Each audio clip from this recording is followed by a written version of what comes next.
Funny? What's that? LeBron James had 10 points last night. 10. Want to hear something funnier? LeBron sexuals still praise him. Well, yeah, we'll do that tomorrow. But want to know what's even funnier? What's that? The Lakers lost by 30. Minnesota's just that good. And you know what? Let's go.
I can't do it. We'll do it live. Do it live! I'll write it and we'll do it live! Mister, will you please wake up, wake up, wake up, wake up, wake up?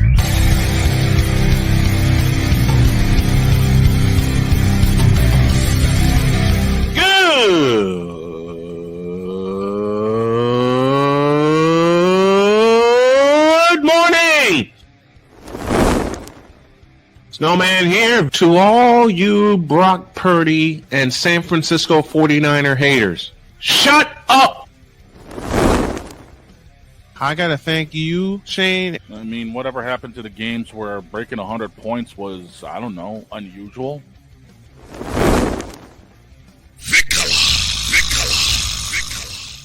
There was one word to sum up the All-Star weekend. Trays. Cause we take this job so serious. Splash Brothers, yes. Ray Allen, replace him with Steve Kerr. Reggie Miller, yeah.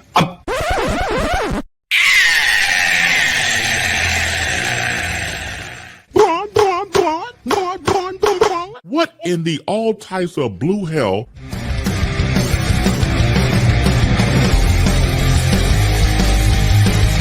Oh yeah!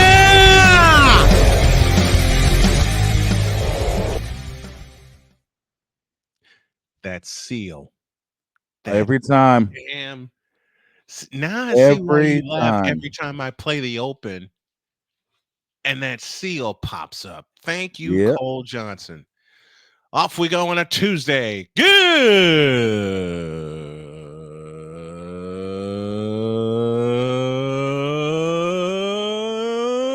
morning. Welcome to the Taco Tuesday edition of Snowman in the Morning. Glad to have you all with us. This hour is presented by Invader Coffee, fuel for the fearless. And yes, it's 180 minutes today. Let me start with an apology for yesterday because I had a lot of people text me and message me and ask what happened when they didn't see me on air for the second half of the second hour. Well, when I laid back in this chair and got a few minutes of rest while the commercial was rolling, I had a headache slam into me. And I didn't realize it until Victor, bless his heart, called me about 5 times, and then Droid called me, and then the big dog called me, and I looked and I said, why did I miss all those calls? Then I realized what happened. I was able to finish the show, and I want to thank you, Shane and Droid and Victor, for flying into the rescue. I really appreciate you guys. But I am doing better. And I promised we would extend the show. Couldn't do it yesterday because I was just so tired. Paul Wilson has a super chat for us. He says BGS tax for you, but giving him his due respect. You know what? I do it also, man. BGS is a godsend to us here at the show. And Paul, you are a godsend to us here for that super chat. Thank you. We want to get more super chats in. The super chat lines will be open. And I'm going to add something to the show. I'm going to add a call-in segment. Oh yeah, this ought to be good. Yeah, I'm gonna add a call-in segment because I've had so many people, Sick Diggy included, ask if they can come up and chat for a while. The answer is yes, but when I bring you in, when we get all the kinks ironed out and everything, when we bring y'all in, it'll be audio only. Okay, and that is just for presentation purposes for right now. All right. Now to business. Where do we want to start? That grade A homogenized crap. Freaking Broncos. That's where we start. The Denver Broncos hung are 41. 8-3. Where did this come from? Let me let me say that again. They're 8-5. Bo Nix. And yes, we can say Bo Nix and the Denver Broncos are 8-3, and they're 2 games behind the Kansas City Chiefs. They're 8-5, not 8-3. 8-5? Yes, sir. 8-5. I'm sorry. Why did I say 8-3? Because I'm thinking about the Chargers. That's why. Meh. Listen, the Chiefs' hold on the AFC West is in trouble because they got 2 teams breathing down their throat. Will there be enough time for the Chargers and the Chiefs Chargers and the Broncos, I beg your pardon, to catch them? Probably not. But no. The Denver Broncos are 8-5. They have 8 wins with 4 to go. And they hung 41 on a Jameis Winston-led Cleveland Browns. Now, don't get me wrong. You know, it's Crab Legs Winston, but he threw for damn near 500 yards. Mm-hmm. The only problem is he threw 3 interceptions. I can't say much about Bo Nix. He went for almost 300 yards, but threw 2 picks. But the difference is Crab Legs Winston threw 2 pick sixes. Not 1, but 2. 2. Yep. Jerry Jeudy for Cleveland, 9 receptions, 235. What a game for Jerry Jeudy. Elijah Moore went 8 receptions for $111. Mm-hmm. And McLaughlin for Denver had 14 carries. I want to read this right. 84 yards. Yeah. Marvin Mills, 3 receptions, $105. Cortland Sutton, 6 receptions for $102 for Denver. I want to say something that Droid has said so many times over. I think Cortland Sutton's out of there after this year. I wouldn't be surprised.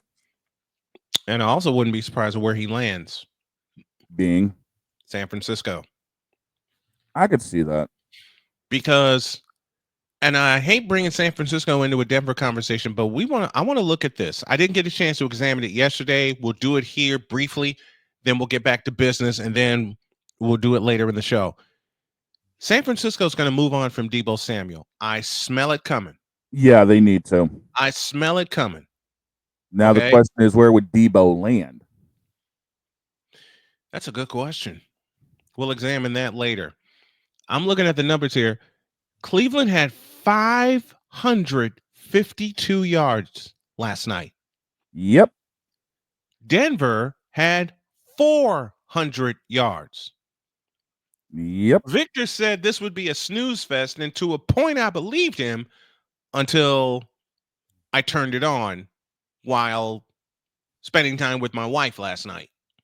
It turned into a gunslinging showdown, dude. It did, man. Bo Nix is for real. Hey, look, I made fun of Bo Nix at the top of the season. I did. Not anymore. Let's put it this way. Denver's defense is what kept them in this game and won them this game. Mm-hmm. But let's just call it. Won them this game. Let's just call it like we see it, because if you throw 1 interception and 1 touchdown, 2 picks in a game, quite typically you're losing that game. You lose. Yep. But 2 returns for 6 is what saved Denver in this game, plain and simple. And what kept their playoff hopes alive. Yeah.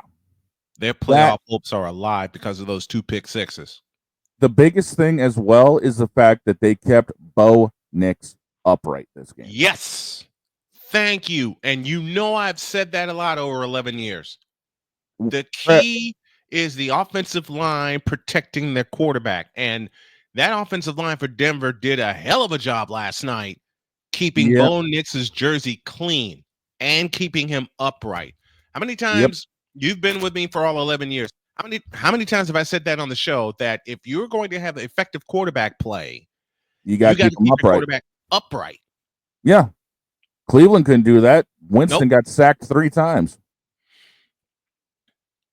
But it looked like Denver was giving Bo all sorts of time to get throws off. Mm-hmm. Granted, some of them weren't exactly the best ones out there, but, he's still learning. Yep. And this was one of his comeuppance games. And it was a clean game last night because there were a grand total of 9 penalties in this game. 5 for Cleveland, 4 for Denver. Mm-hmm. When you have a game like that, it's going to be a gunfight. Oh, easily. It's going to be a gunfight. All now, right. The big thing that bit Cleveland at the end of the day, besides those 2 pick sixes, they were 9 of 19 on third down efficiency. I love you bringing that up when we talk football because it's such a pass-happy league right now that third downs are becoming more and more important. Don't get me wrong. Third downs were important before in the ground and pound era, but they're even more important now. Yeah, exactly.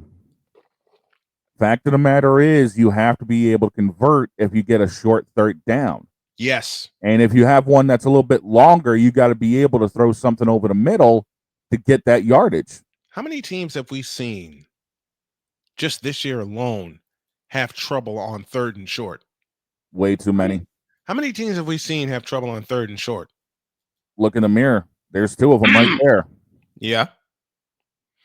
There's 2 right there, plain and simple. Look at most of the teams in the AFC for the crying out loud. They've had problems. Absolutely. It seems like one of the only. It really seems. It seems like the only teams that don't seem to have an issue on third down, ironically, Detroit's one of them. Well, Detroit's Detroit, man. There you go. There's your outlier. Most every other team has had problems, but look at Detroit. Listen. There's your outlier. How many years have we made fun of the Detroit Lions? How many years on this show? How long has Barry Sanders been out of the league? 10 years? No, longer than that. Because he retired in 98. Oh, my God. He retired in 98. That's 26 years. He's been out of the league. 20 of them, we made fun of the Detroit Lions. Yep. But, man. And now they have decided to bitch slap everybody and say, we're back. Hey, look.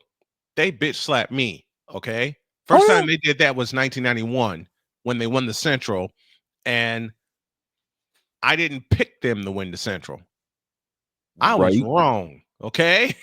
Okay, let's just say it the way it needs to be said. That was profiling. That's profiling. And profiling is wrong. But this Detroit Lions team, let's say with the Broncos, this Denver Broncos team has a playoff spot in their sights. They have a wild card in their sights. It's more than likely Kansas City is going to get the top seed.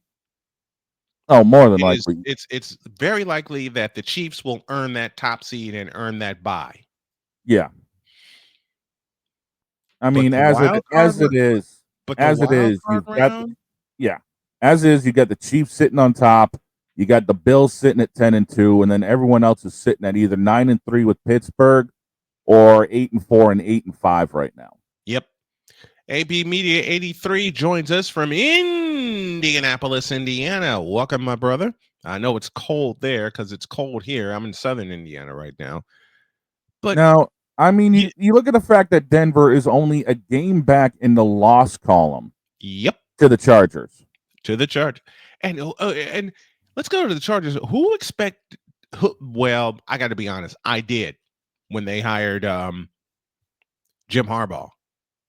Because I remember the work he did in turning around the 49ers. And I'm looking at the San Diego schedule, and yes, I said San Diego. Deal with it. Oh hell, I'll say it.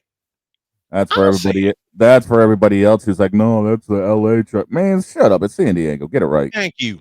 Thank you. Say that again for all of it. Everybody in the cheap seats at old Jack Murphy Stadium in San Diego. Say that again, please. It ain't the LA Chargers. Yeah, it's the San Diego Chargers. Absolutely. Live with it. I'm looking at their schedule. In 3 of their last 5 games, you've got the Chiefs this week. You've got the Broncos in 2 weeks. And then you end it with the Raiders January 5th. Woof. Ooh, for the Chargers to get even with the Raiders from 3 years ago. The other 2 games, they are at home for the Bucks and on the road to see me up here in New England. Mm-hmm. And those last 2 games against us and LA are the Raiders, Las Vegas, Oakland are both TBD games. So those could be 2 flex games coming. That's going to be a couple of flex games. You know, everybody was bitching and moaning when the Chargers and Chiefs got flexed. I applauded the move. Oh yeah. I applauded the move because now that's a Sunday night game, and that's a Sunday night game I'm going to do. I don't have an early game because the Colts are off. Right. Colts are off this week. I got the 49ers and the Bears, and the 49ers are going to kick the Bears' ass. And I'm looking now at the Broncos schedule with 4 to play because they apparently have a 10-day gap coming. Yeah. They got Indy coming up this week. Mm-hmm. Oh, it's Indy coming up next week, I should say. Next week. And then they've got the Chargers, they've got the Bengals, and they end with the Chiefs. Damn. I'm not liking that chance. But yet again, with the Chiefs already clinching one of the top 2 seeds at this point. Yeah, they clinched the division and they clinched one of the top 2 seeds, as you said. I mean, it's just going to be one of those, how strong are they going to come into Denver situations? Mm-hmm. Oh, boy. This is going to be fun. It's about as fun as the college football playoff scenarios we got to deal with. And you know what? We're going to talk about that all week. In fact, we're going to hit that hard next segment, okay? I'm with you. That's a mess. The college football 12-team playoff, with them revealing the new poll tonight, it's been a mess for the past 2 weeks. It's a mess. It's a mess. And I get to make fun of Colorado. And I will tell y'all why I'm going to make fun of Colorado when y'all get back. This is Snowman in the Morning, season number 11. Get you a cup of coffee, get you some snacks, and hang on tight because we're just getting started on this 3-hour Snowman in the Morning. And it's going to be 3 hours from here on out. Back in the deuce.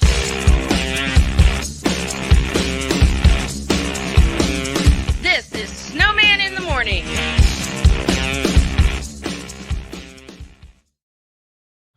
People tell me how lucky my daughter is to have been adopted. But really, we're the lucky ones. Learn more at adoptuskids.org. This planet has been great to me. It's given me gifts that I can't even explain. It's given me adventures and memories I'll never forget. And Battleborn, I think, has given me the opportunity to go beyond and give something back. How can I be a better custodian to this planet and the place I live? That's where I am with Battleborn. Let's make the planet a better place.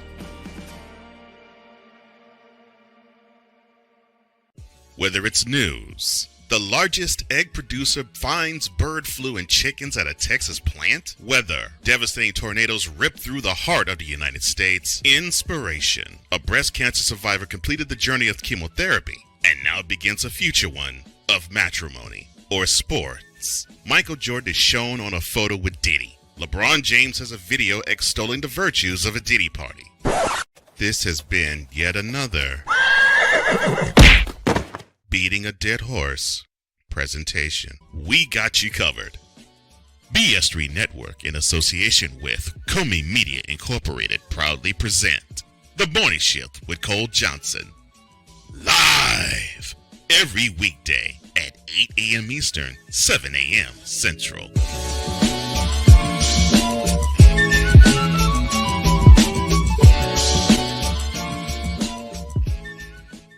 Here's an important message from the Diabetes Solution Center. Do you like pricking your fingers to test your blood sugar levels? No one does, but it's important to maintain your health. And now, by wearing a small remote device called a continuous glucose monitor, or CGM, you don't need to prick your fingers anymore. It's easy to use and helps you make more accurate diabetes treatment decisions. If you are testing your blood sugar 3 or more times daily, injecting insulin, or using an insulin pump, call the Diabetes Solution Center right now. And if you have Medicare or most major insurance coverage, you may be able to get a new CGM at little to no out-of-pocket cost. Shipping is free, and we'll even bill your insurance company for you. If you are testing your blood sugar 3 or more times daily, injecting insulin, or using an insulin pump, call the Diabetes Solution Center right now to learn how to end the painful finger sticks and get your own continuous glucose monitor, or CGM, at little to no out-of-pocket cost. SeatGeek is the ticketing app for fans like Boomstick Lady. No free throw is safe from the roar of her sticks. SeatGeek helps her find a seat in the direct eye line of the shooter so she can sit where her boomsticks make the biggest boom. Everybody okay? SeatGeek handles the tickets to sports, concerts, and more, so fans can fan. Join the transporter to Hades. Your butt and gut becomes one. Join the reformer of hooker whores. This is my daughter, Placenta Booty Johnson. Join the bronze god. Whenever you are in distress, take off your baseball cap and throw it in the air. Join your very own superhero of broadcasting, Chris Bass. So whatever color crayon they get, they palm it and do 2 circles, and that translates to, I can beat up black people. As she takes you through the week's paces in Baseline. Live every Saturday at 8 a.m. Eastern, 7 a.m. Central, No, Pacific Time Zone people, just stay asleep when this is on live and just catch the recording. Oh, I'm sorry. Exclusively on the Chris Bass YouTube channel.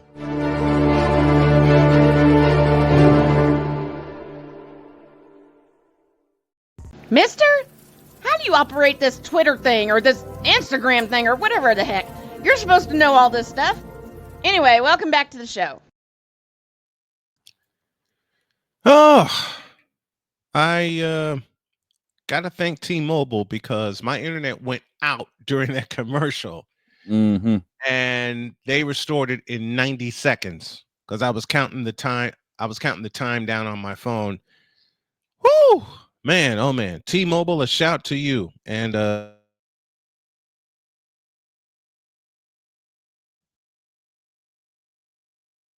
football playoff is a mess.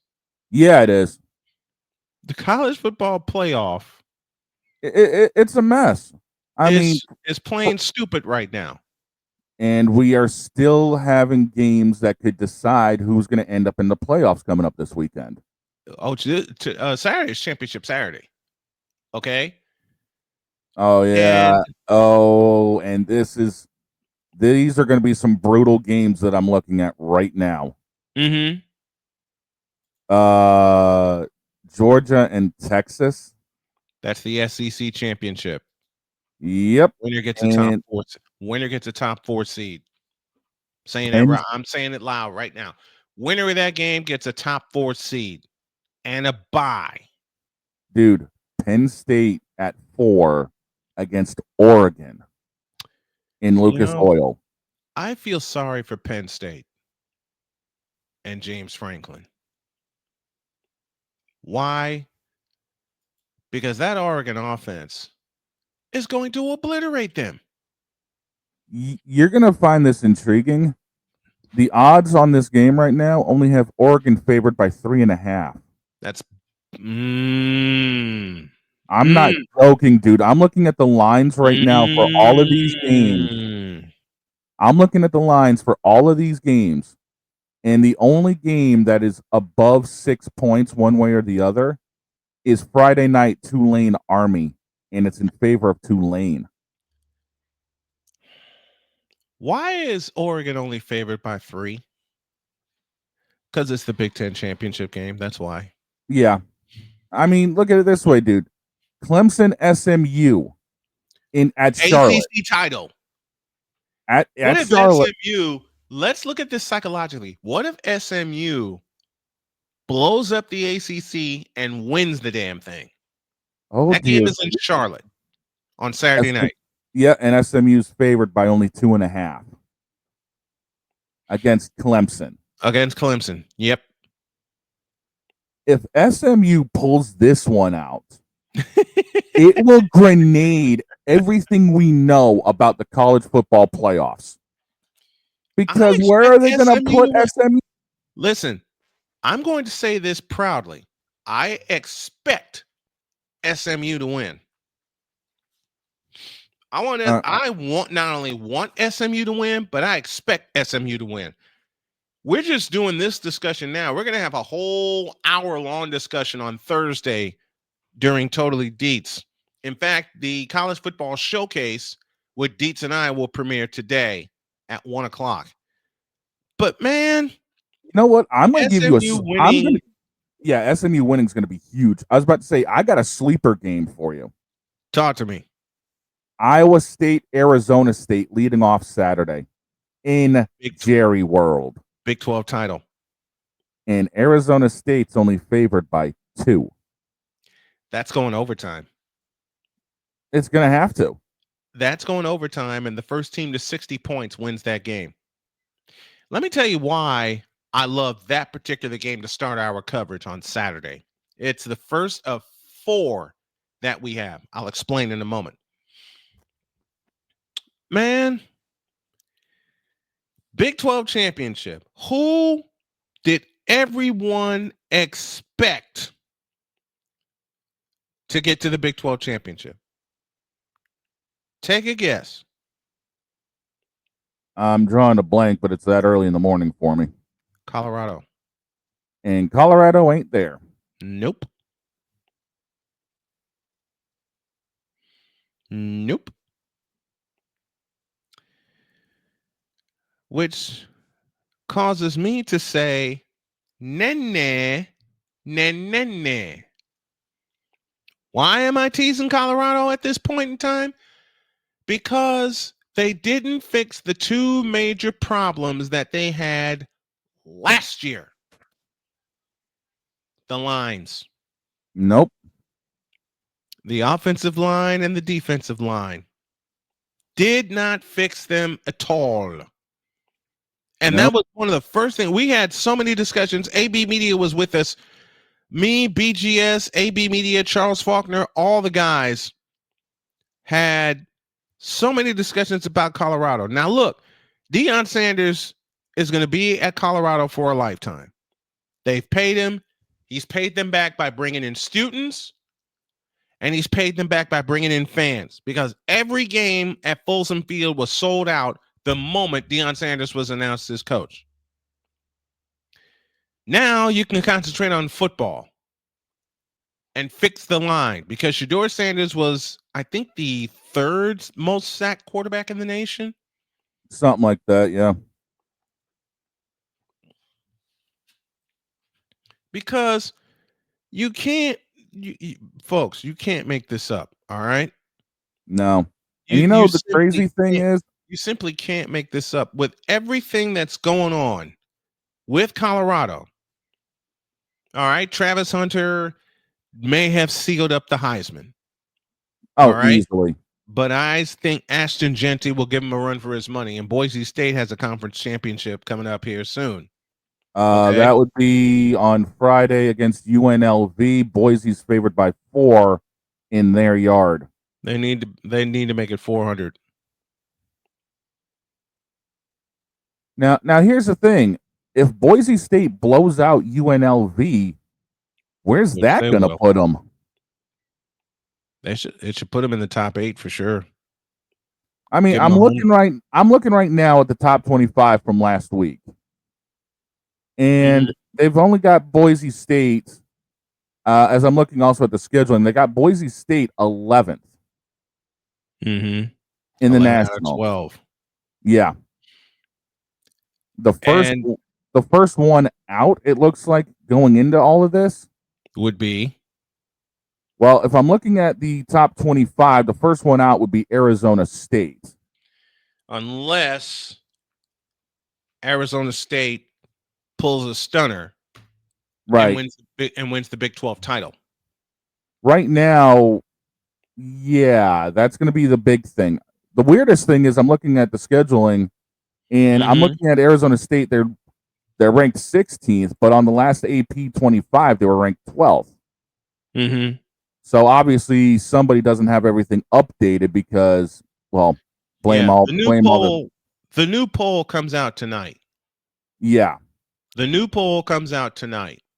And then Sunday live, because the Colts are off, Sunday live, we're going to watch along. We're going to do a watch along with the reveal of the final poll and where everybody's going, who gets the bye and everything like that. I can tell you who the number 1 team and number 1 seed is going to be. The number 1 overall seed is going to be Oregon.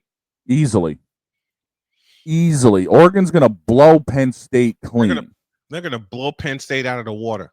Now, okay. Devil's advocate for a minute. Let's flip it. Okay. What if Penn State pulls the upset? Hell no. Hell no. Okay, let's look at it then. If Penn State does indeed pull the upset, A, they get a top 4 seed because they knocked off the number 1 team in the country. B, they could be either 2 or 3, depending on what happens in the SEC. The Texas-Georgia game. Exactly. The winner of that game gets a top 4. Oh, easily. The winner of that game. Let's go further. If Penn State beats Oregon, Penn State could arguably snatch the number 1 seed with 1 loss.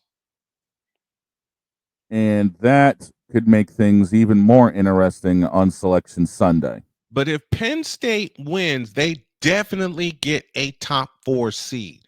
Oh, easily. Whoever comes out of the SEC is going to be number 2.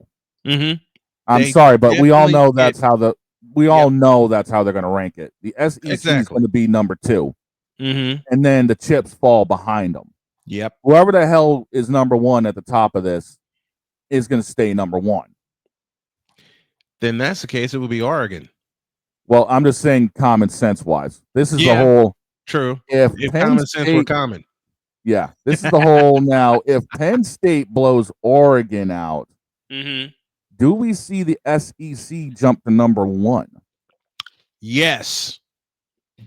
And I'll tell you why. It's a rematch. Okay. It's a rematch. Remember, Georgia beat Texas in Austin in a game that I called on this network. And now they're in Georgia's backyard. They're in Atlanta. But the thing is, there ain't Georgia enough seats ain't to hold all the there ain't enough seats to hold all the Dogs fans. And I'm going to tell you right now, Georgia ain't the home team on this one. No, Texas is. But there's going to be enough barking in that yard that they're going to think they're at the hedges. Remember when Georgia was the visiting team against LSU? Yep. What happened? LSU found out that they can be the ones to go. Well, we all know how that line goes. Yeah. Yep. They got blown to smithereens. Oh yeah, they got TNT'd. That's the one thing you don't want to do in a title game that Atlanta's involved in is piss them off. And they're going to be going into this pissed. Well, I can't wait to do that game on Saturday. Chris Simpson and I made a promise after the first time that Georgia and Texas played in front of 102,000 at Darrell K. Royal Memorial Stadium. We both said off the air that if they play each other for the SEC championship, we're going to do it. Well, guess what? Chris and I are getting together. I'm going to head up the Saturday coverage of Championship Saturday, and brother, we are loaded for Championship Saturday. It all starts with the Big 12 Championship, Iowa State and Arizona State. We take a break, and then we have Georgia and Texas as our feature game. Mm-hmm. And then dual coverage. Oh, you're taking both? You're taking both 8 o'clock games? Yep. And there's a triple play involved because 1 hour later, the UConn women will face Louisville in Brooklyn. Bruh. Don't ask me how in the blue hell I'm going to do this one. Man, you nuts. I know I'm nuts. I was born nuts. Now, I've been looking through, doing a little bit of digging on the records dealing with Texas and Georgia. Yes, sir. As we know, Georgia's big 2 losses were Ole Miss and Alabama. Ole Miss and Alabama. And Alabama's out. Yeah, Bama's out. Cooked. And the only loss that Texas has is to Georgia. Mm-hmm. Does Georgia springboard Texas fully if they win? Yes. 2 wins against Texas. 2 wins against Texas. But should Oregon go down against Penn State, and I don't expect it to happen, and Texas beats Georgia, Texas gets a number 2 seed. And that would put them on the opposite end of the bracket. Mm-hmm. Which could end up leading to an Oregon-Texas collision for the title. Yep. Ooh, the ratings on that. The ratings on that monkey would be huge. And I'm going to snatch them all because we're going to do that title game. Snowman Sportsnet will do that title game, and we're going to snatch all the ratings. I'm with it. I know people think I'm nuts for thinking you can't beat ESPN. Frickin' watch me. Sick Diggy is with us. Good morning, good afternoon, good evening, and good night to you, sir. And A. Pizzo joins us from Florida. Good morning to you, sir. What Talking up, a little college football playoff madness. It is madness. It is. Who wins? Okay, a question of the hour. Who wins the SEC championship?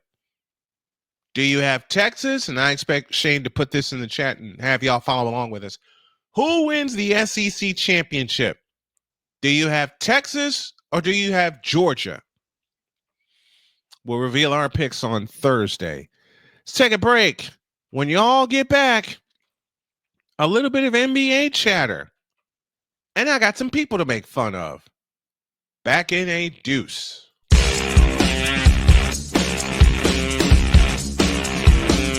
This is Snowman in the Morning.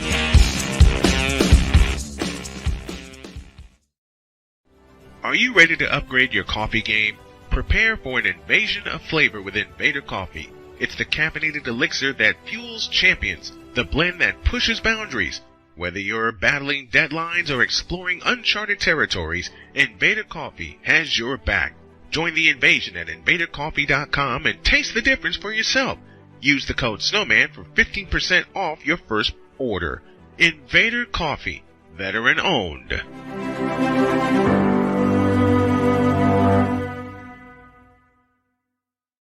One of the great things about ordering meals from Mother of Macros is that you can do it from the comfort of your own home. Click the national or local delivery link to access the menu, and we'll ship the meals right to your door. We understand you won't always have time to plan, shop, prepare, and cook to provide healthy nutrition for your family. So the process is simple and saves you hours. We know you're busy, so our meals are professionally prepared and packaged. You only need to heat them up and enjoy. We provide macro-balanced, delicious meals, chock full of fresh, local ingredients with none of the stuff you don't want to eat. Plus, our menu changes every week, keeping your taste buds wanting more. We take care of your meals so you can worry about everything else on your list. Mother of Macros.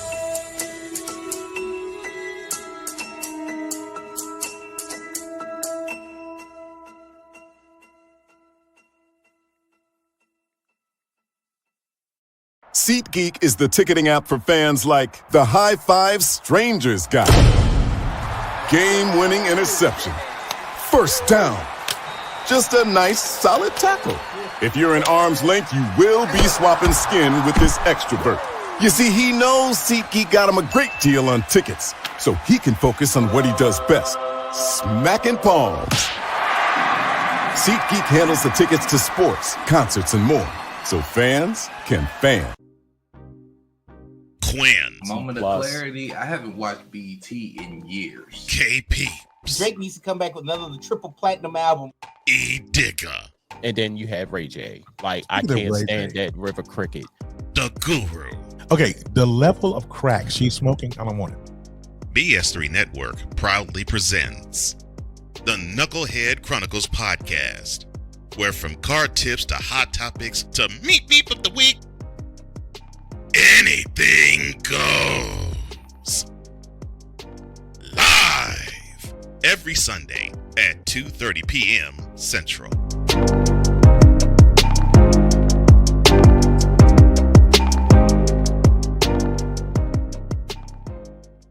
During bad weather, driving can become downright dangerous. What's your emergency, please? Trust Battle Vision Storm, the revolutionary glare reduction glasses that turn your sight bright during bad weather at night or during the day. Watch your ordinary vision become extraordinary. Battle Vision Storm uses light optimizing lenses that block blue rays so you see clearly in heavy rain at night or blinding snow during the day.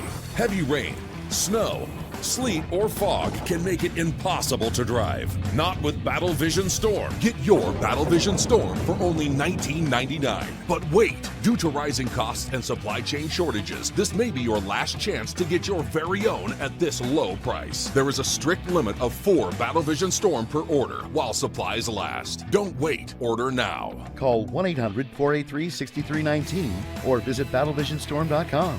So call 1-800-483-6319 now. Mister, how do you operate this Twitter thing or this Instagram thing or whatever the heck? You're supposed to know all this stuff. Anyway, welcome back to the show. A shout out to my good friend Darian Hopkins, who reposted the show and shared it with everybody. D-Hop will be on this show very soon as a guest, and what I'm doing in lieu of because of yesterday is lining up some guest hosts just in case old Snowman can't make it. So we are going to get everything together here. Victor Locke is now here from Chicago. Good morning, sir. Good morning, gents. Biggest apologies. My goodness. You sound as sleepy as I feel. I don't know what happened. My alarm was not sounding this morning. Been there. We've all been there with that. Okay. We've done NFL, the surprise of the Broncos, did college football, the surprise of everything. And yes, we mean it, the surprise of everything. And now... Oh, God. Who's smoking what in the winter meetings? You know what? Thank you for... Take it, dog. Just explain what's going on, please. Please. Rob Manfield, sit down.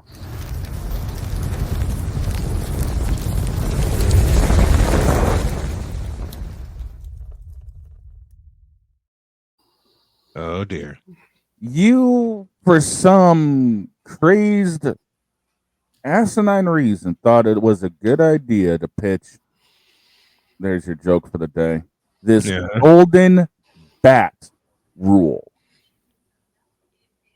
For those that don't know, in the winter meetings, and it's being heavily discussed according to sources, there will be an opportunity for any team at any time during the game to have a replacement at bat with their best hitter, no matter where it is in the order. I'm sorry, what is this? Some Savannah Banana baseball BS? Wait, actually it is. So Manfield thought it would be a good idea to take something from the Savannah Bananas and bring it to the professional baseball ranks. Man, that's some backyard stuff. Man, that's some backyard bull we pull on MLB The Show. What are you talking about? Forget MLB The Show. That's backyard stuff we did in real life. I mean, who? Okay, first off, the pitch clocks are still hit or miss with a lot of people. Let's be real about it. Some people like it because it speeds the game up. Some people are against everything because, well, it's a chess game. Baseball is chess without the board or the pieces. Especially when it comes to pitcher and batter. Especially when it comes to batter and pitcher. It's always been a chess match. Yes. And it's got to play out its natural course. I'm sorry, but I don't mind sitting down in between pitches for a good 45 seconds just to kind of feel where things are going. And as a former pitcher, I would go 20 to 25 seconds between pitches myself. It's a chess game. Let it play out. And then comes this with the golden bat. Golden bat. A Pizzle just said it best, and I'm going to quote this. Rob Manfield, you a bitch. You a dumb one at that. I'll put it this way for people who are like, oh, it's too slow. If you can't sit and actually watch like what goes in the mind of a pitcher, because you can see it through the eyes of a pitcher and a batter that they're trying to feel each other out. If you don't have the patience to actually see how that chess match works, you really weren't meant to watch baseball in the first place. Exactly. Absolutely. Bear in mind, I've been a baseball announcer for 21 years. The chess match always gets me. We've been watching baseball a lot longer than most people. We've actually seen it to where it's been a minute between pitches before. And that includes the pitcher stepping off and then stepping back on, or the hitter stepping out and then stepping back in. Yep. That's all part of the psychology. And now you're going to throw this wrinkle of a golden bat in. And here's the interesting point. What happens if the golden bat gets on and then it's their spot in the lineup anyway? After. How's that going to work? You going to put the original person that was supposed to bat on base so the other person go back and hit again? That's two straight ABs, and you never know what's going to happen. Right. You don't just. And thinking how this kind of interferes in like really close games too. Now, the only way I see this working is if they end up putting, an addendum on it.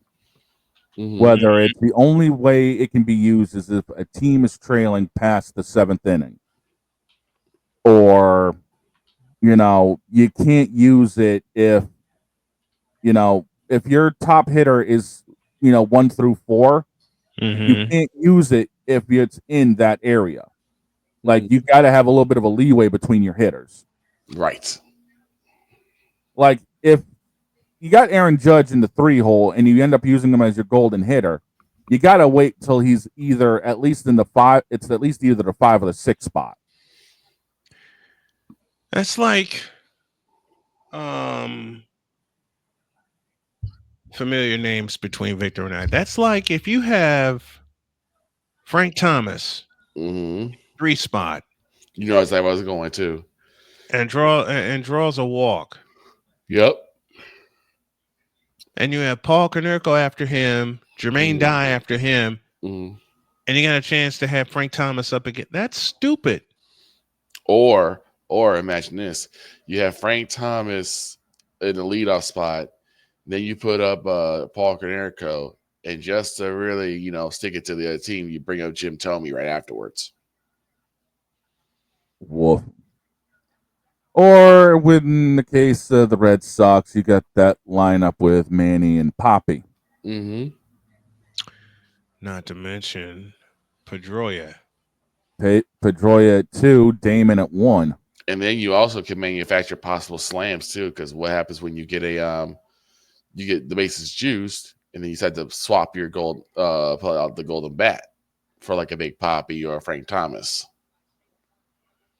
That's why I'm saying if they do implement this bold, at least put some addendums on it so that way it can't be, A, overused, and B, used incorrectly. Right. Because now you have where you are kind of the coaching staff is more so manufacturing the runs rather than the players themselves. Exactly. All I got to say now about all that is, Manfield, you've been screwing up the game far too long. Quit. Before you know it, we're going to use the golden bat on your head. Okay? Now, do me a favor. Do me a favor. Get the up.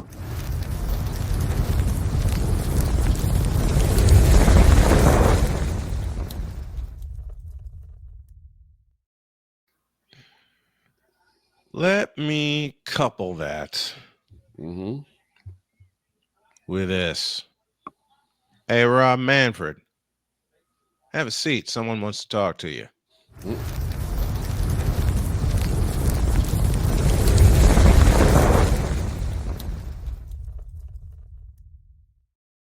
Oh, hell. Who the hell woke me up? Rob Manfred. This Rob Manfred jerk talking about a golden bat rule, which tells me Rob Manfred never appreciated the game of baseball the way it needs to be appreciated. I'm still kind of on the pitch clock, but now you got this golden bat rule, which stinks. If they do it right, they do it right. I can get it. I can get with it if they do it right.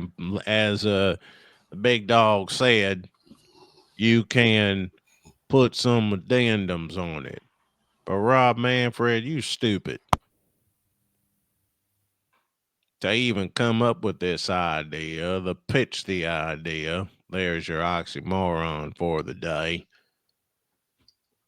If you can even pitch this idea, if you even think about pitching this idea. Let me ask you something, Rob Manfred. Did you ever play baseball in your life? Because from the looks of it, I don't think you did. See, I know a few people who played baseball, and I know a few people who play baseball. And they're chirping just like I am about this golden bat rule that shouldn't exist. Now, if you were smart, you'd pull this sumbitch off the table and say I was just kidding, and then take your beating like a man. But I got the feeling you ain't a man, and I got the feeling you gonna keep this on the table like the dumbass you are. Rob Manfred, you need to get out of office. I vote Ryan McCarthy, your replacement as commissioner of Major League Baseball. And if that happens, Mr. McCarthy, I want a job. Now get the hell up, you bitch.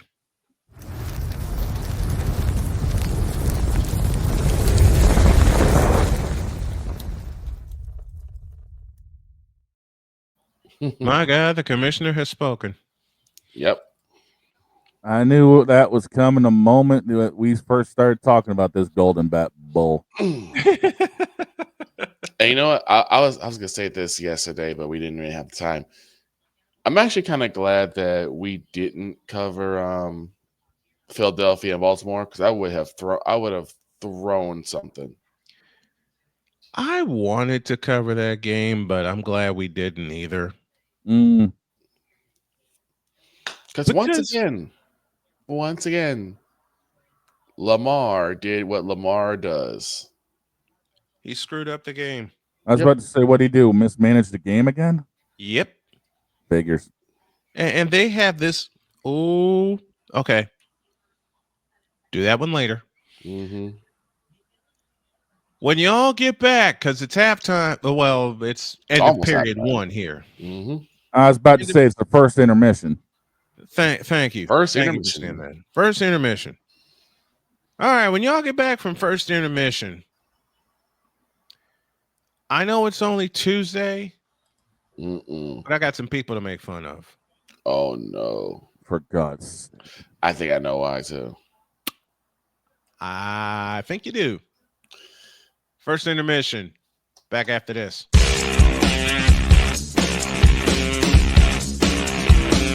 This is Snowman in the Morning.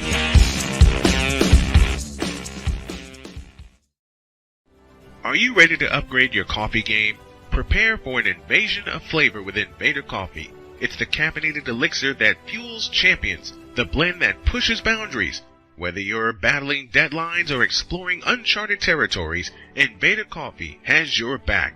Join the invasion at invadercoffee.com and taste the difference for yourself. Use the code Snowman for 15% off your first order. Invader Coffee, veteran owned.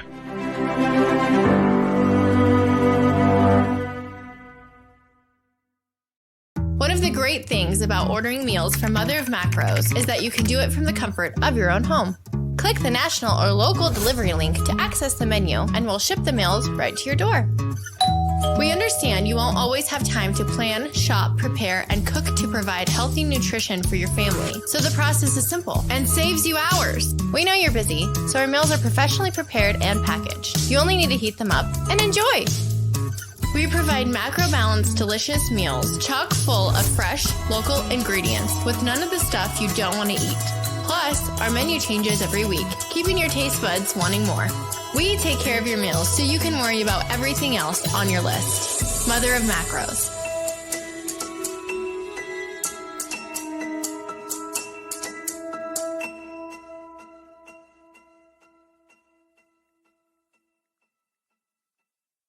SeatGeek is the ticketing app for fans like the High Five Strangers guy. Game-winning interception. First down. Just a nice, solid tackle. If you're in arm's length, you will be swapping skin with this extrovert. You see, he knows SeatGeek got him a great deal on tickets, so he can focus on what he does best, smacking palms. SeatGeek handles the tickets to sports, concerts, and more, so fans can fan.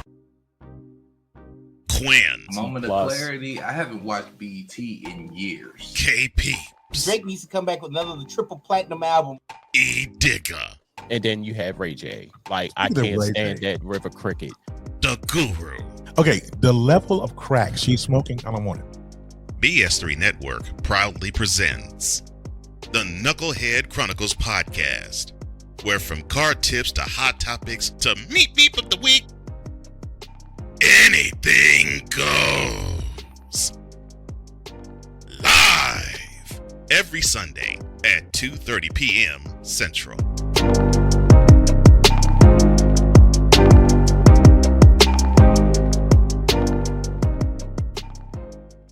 During bad weather, driving can become downright dangerous. What's your emergency, please? Trust Battle Vision Storm, the revolutionary glare reduction glasses that turn your sight bright during bad weather at night or during the day. Watch your ordinary vision become extraordinary. Battle Vision Storm uses light optimizing lenses that block blue rays, so you see clearly in heavy rain at night or blinding snow during the day.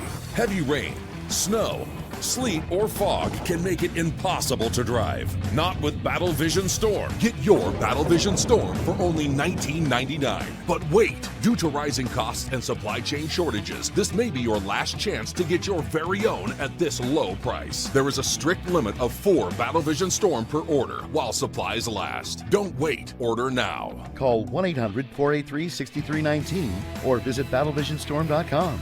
So call 1-800-483-6319 now. Sports bettors, listen up. Your favorite sportsbook, BetUS.com, is back and in our 30th year of action. With live in-game betting, incredible odds with daily odds boosters, props and parlays, fast payouts, and exceptional one-to-one customer service, we got it all.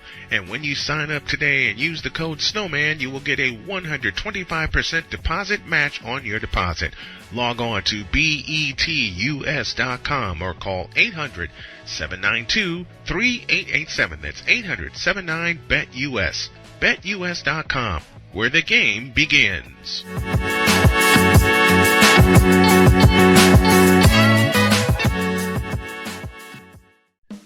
Attention sports fans, looking for the ultimate gear and apparel to show your team pride? Look no further than Fanatics, the #1 destination for sports enthusiasts. Visit SnowmanMultimediaSports.com today and shop a wide selection of officially licensed merchandise from your favorite teams and players. From jerseys to hats to accessories to collectibles, Fanatics has it all. Don't miss out on the chance to elevate your game day experience. Head over to SnowmanMultimediaSports.com/Fanatics and gear up like a true fan with Fanatics. Officially licensed everything.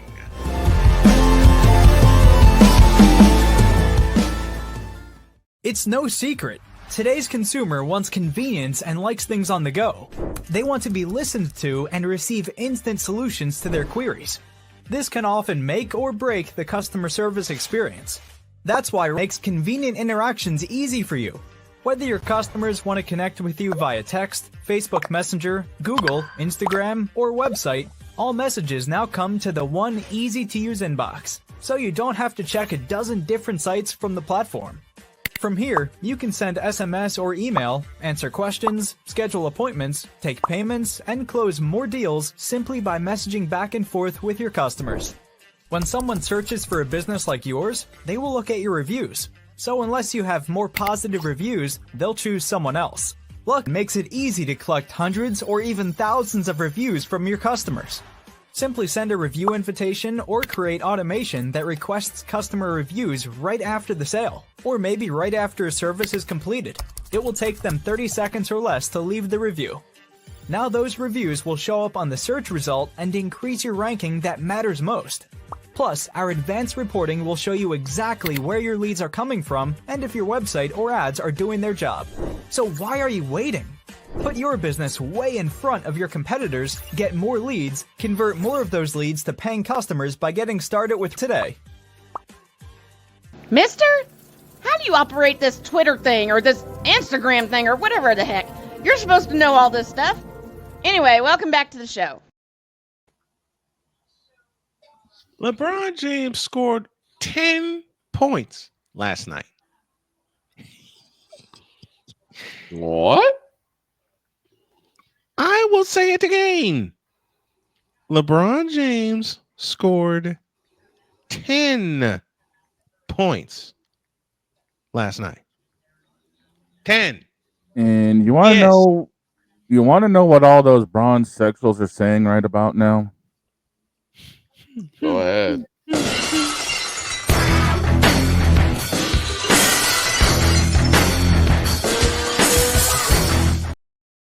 Yeah, I agree with that. Yep, I agree with that. They're breaking glass everywhere.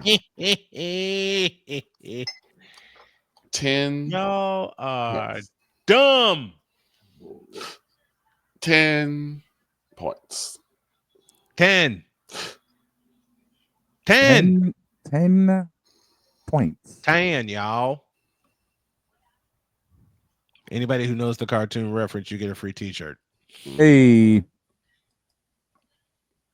So 10. How now, why am I leading this segment off with that? I was about to say, how bad are we gonna, piss in somebody's Cheerios today? Well, it won't be peeing. Allow me to explain. Do tell. I woke up this morning. Mm-hmm. Then I turned off my alarm. Mm-hmm. And then my wife's alarm went off and turned it off. Mm-hmm.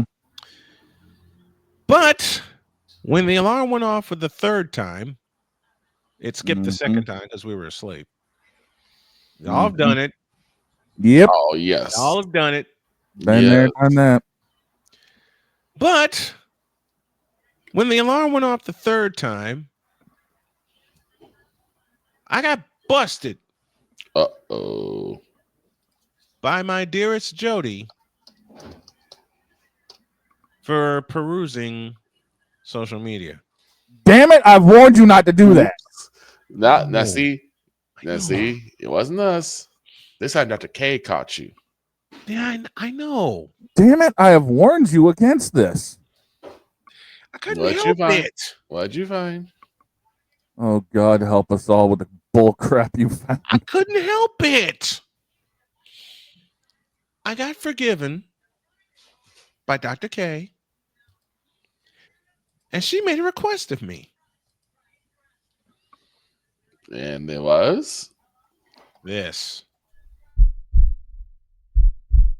In a world where partial greatness is celebrated and total greatness is shunned, there stands to be a figure on the lips of those who love him and those who hate him. The inane comparisons to Michael Jordan and Kobe Bryant continue and has existed since 2003. There is no end in sight, for the battle between those who unconditionally love and unconditionally hate him wages on. These are their stories. Welcome to the Bronzexual Confessions. Oh, hell. All right. And while I was getting Jody ready, and she was getting ready to go to work,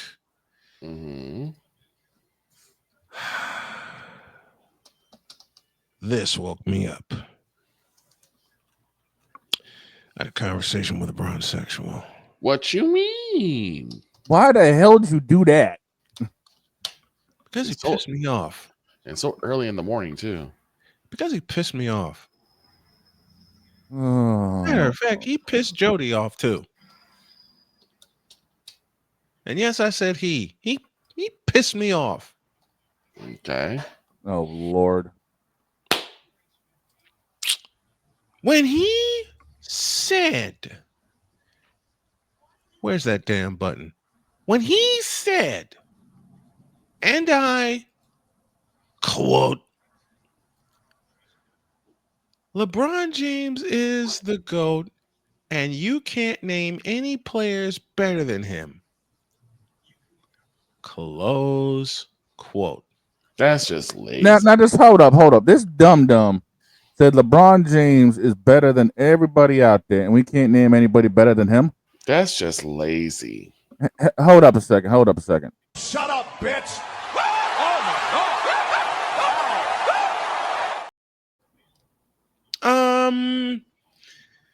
Let me think. I know it's not Wednesday, Pizzle, but this needed to be handled. Believe me, I got more in the chamber tomorrow. Oh, dear God. I got more in the chamber tomorrow.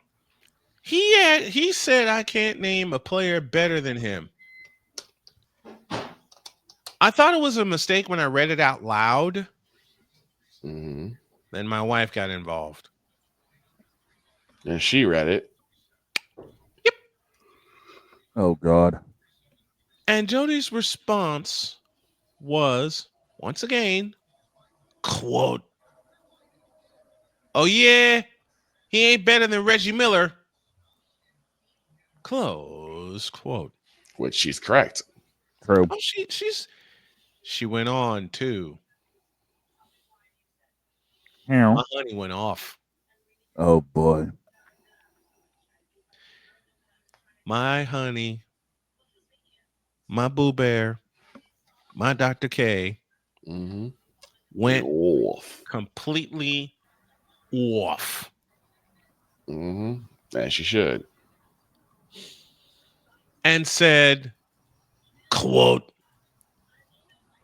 "You can't tell me that LeBron James is better than half of the NBA that we've seen over the years." He's not even better than quote. He's not even better than half the NBA we're seeing now. Correct. LeBron James better than everybody out there. I'm sitting there with a big old smile on my face. And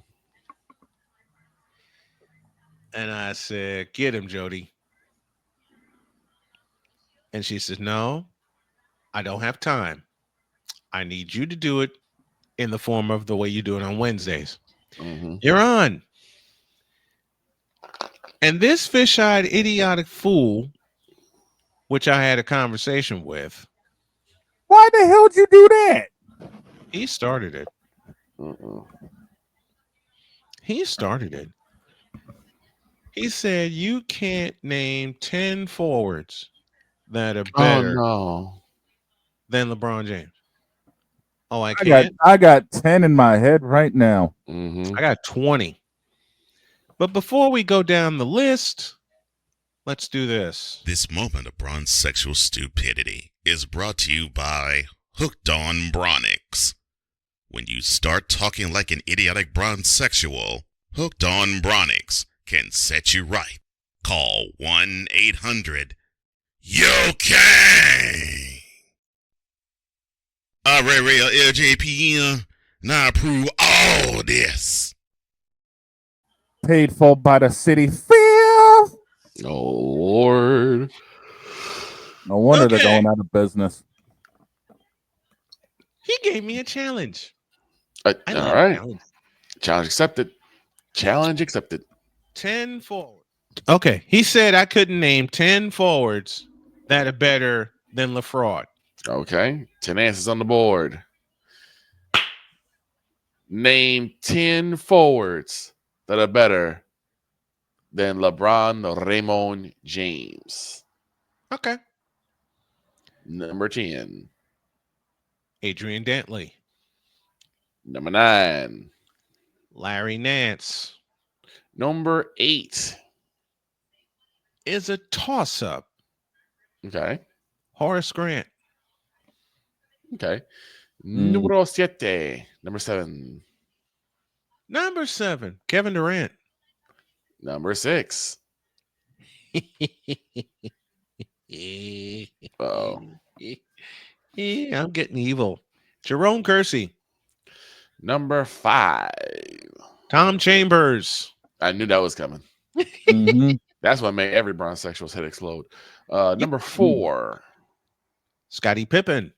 Number 3. James Worthy. Number 2. Larry Bird. And number 1 goes to Julius the Doctor Irving. Of course, I got more in my head, but that's we ain't got all the time in the world to go down the list. No, we don't. We don't. We don't. But that's just 10. I was about to say because I got my own. Me, my brother's like, what you mean? I didn't even say Alex English. Out of South Carolina. Hell, you didn't even mention C-Dub himself, Chris Webber. I didn't mention Charles Barkley. I didn't mention Charles Oakley. Dirk Nowitzki is on that list. Luol Deng. Luol Deng, who actually defended and locked up LeBron James in a couple of games. Multiple times. Timmy D himself, Tim Duncan, Old Faithful. I love Tim Duncan. I had a chance to meet Tim Duncan. More on that later. Oh, and there's another forward who did cross over into the guard world from time to time that also wore purple and gold. He's got a statue out front. That being, of course, Mr. Kobe. Bean Bryant. Mm-hmm. Let's see. Kurt Rambis. Kurt Ramble. Yep, Kurt Ramble. And I hate you, Victor. Shut up. Walker. Antoine Walker. Give me some Antoine Walker. Kevin McHale. Yes. Nobody wants to talk about Kevin McHale. Nope. Dennis Rodman. Dennis Rodman, the Worm. Mm-hmm. Hall of Famer. Bill Laimbeer. Bill Laimbeer, who should be a Hall of Famer, in my opinion. Let's see. I mentioned Adrian Dantley. Can't use that card again. Damn it. Ron Fox. Oh, Rick Fox. Rick Fox, yes. Rick Fox. Fox. Fox. Let me see. Dominique Wilkins. Robert Horry. Robert Horry. Did I mention Scottie Pippen already? Okay, Yes. I did. Yes, you did. Did I say Scottie Pippen already? Mm-hmm. Yes, you did. Okay, I said Scottie Pippen. But yes. Scottie Pippen again for the third time. Okay. Oh, and by the way, Scottie Pippen's a Hall of Famer. Bitch. The point being is this list can go on. On and on. On. And I got something for that stupid bronzexual. Keyword. So I realized that I think even though it's not advertised, right, there has to be a place for stupid people. We don't know because we're not stupid, so we don't know anything about it. It's like a secret club society. Oh my gosh. So I come to the conclusion that he graduated from SU, stupid university. Yeah, all the stupid ass letters that go along with graduating high honors of being stupid. I can't do no more, man. Vámonos, dominos, vámonos. Stupid university, where everyone graduates. Magna cum stupid. And I played that to say this. Mm-hmm. And Cheyenne, please forgive me. Oh no. You stupid. Yes. Yep. All the ladies in my family, please forgive me. You about to get a shoe upside your head. No. I'm going to get some zits popped. Oh no. Oh boy. Yeah, that's how Jody gets even with me, and I laugh every time she does it. But you stupid.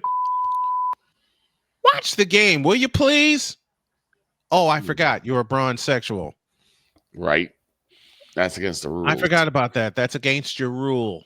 Wait a minute. A bronzexual actually watching the game? Bitch, please. Right. Do that again.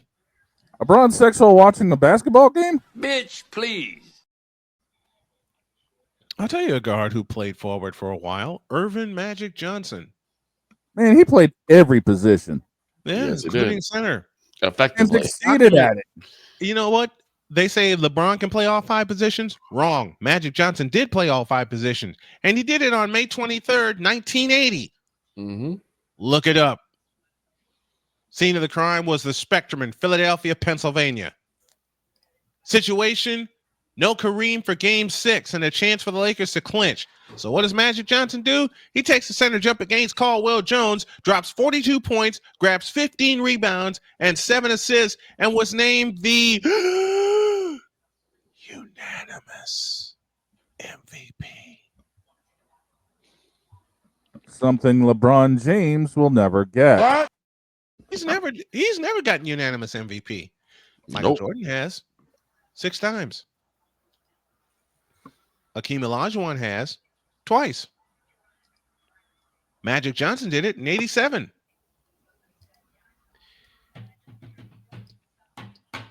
The next year, James Worthy did it. Oh, and James Worthy was the first player to clinch a game 7 with a triple-double before LeBron decided to actually get his act together and do it.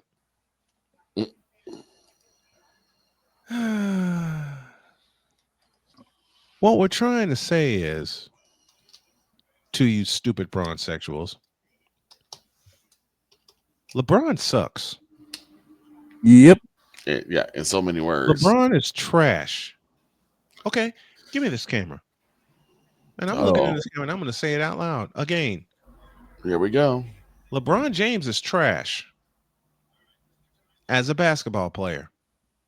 You can throw every stat you want to at me. LeBron James sucks. I'll look into the eyes of this camera and I'll say it again. LeBron James sucks as a basketball player. Period. Point blank. End of story. And people are trying to figure out the problems that the Lakers have had. Gee, I think I know what it is.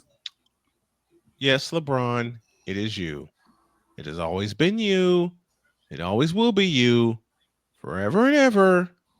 Amen. Amen. Now get out of my face, you thirsty bitches. In a world where logic and sense flies completely out the window, while purple and yellow glasses are donned, rises a figure. Timeout. False start. Offense. 5-yard penalty. Replay the down. LeBron airballed a 3 last night. Well, I'm not surprised. He doesn't have a jump shot to save his life. Chicken wang. Chicken wang. Chicken wang. Chicken wang. That just became a Oh, clip. by the way, Bronsexuals. The Lakers are in the play-in round. My Golden State Warriors are in the play-off round. Which means they keep this up, even though they've lost 4 in a row. It's early. They keep this up and stay in the top 6. They get a bye. They don't have to worry about the play-in tournament. They get a week off. Meanwhile, your Lakers are staring down the barrel of the NBA Cup. And you know what? That's right where these Lakers belong. Because quite frankly, Trays, trays, trays, trays, trays, trays, trays, trays, trays, trays, trays, trays. Trays, trays, trays, trays, trays, trays, trays, trays, trays, trays, trays, trays. Yes, now, indeed. as I said before, get out of my face, you thirsty bitches. In a world where logic and sense flies completely out the window, while purple and yellow glasses are donned. Hold up. Oh, wow. Oh, hell. False start. Offense. LeBron James, you a bitch. You'll forever be a bitch. You always are a bitch. You can't play basketball to save your life.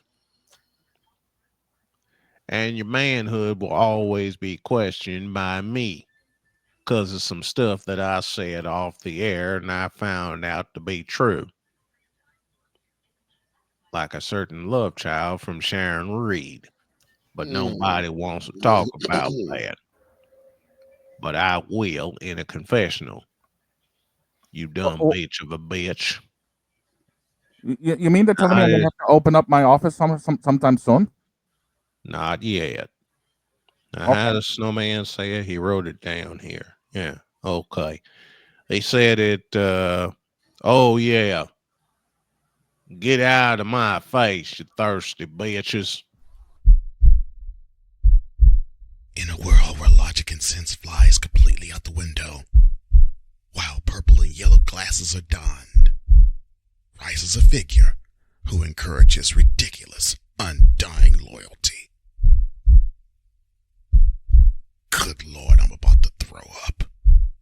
This has been yet another installment of The Bronsexual Confessions. Man, the commissioner's popping up everywhere. Oh, yeah. That? What's up with that? Never thought we'd call the commissioner for a false start. You know he declined it, right? Of course he did.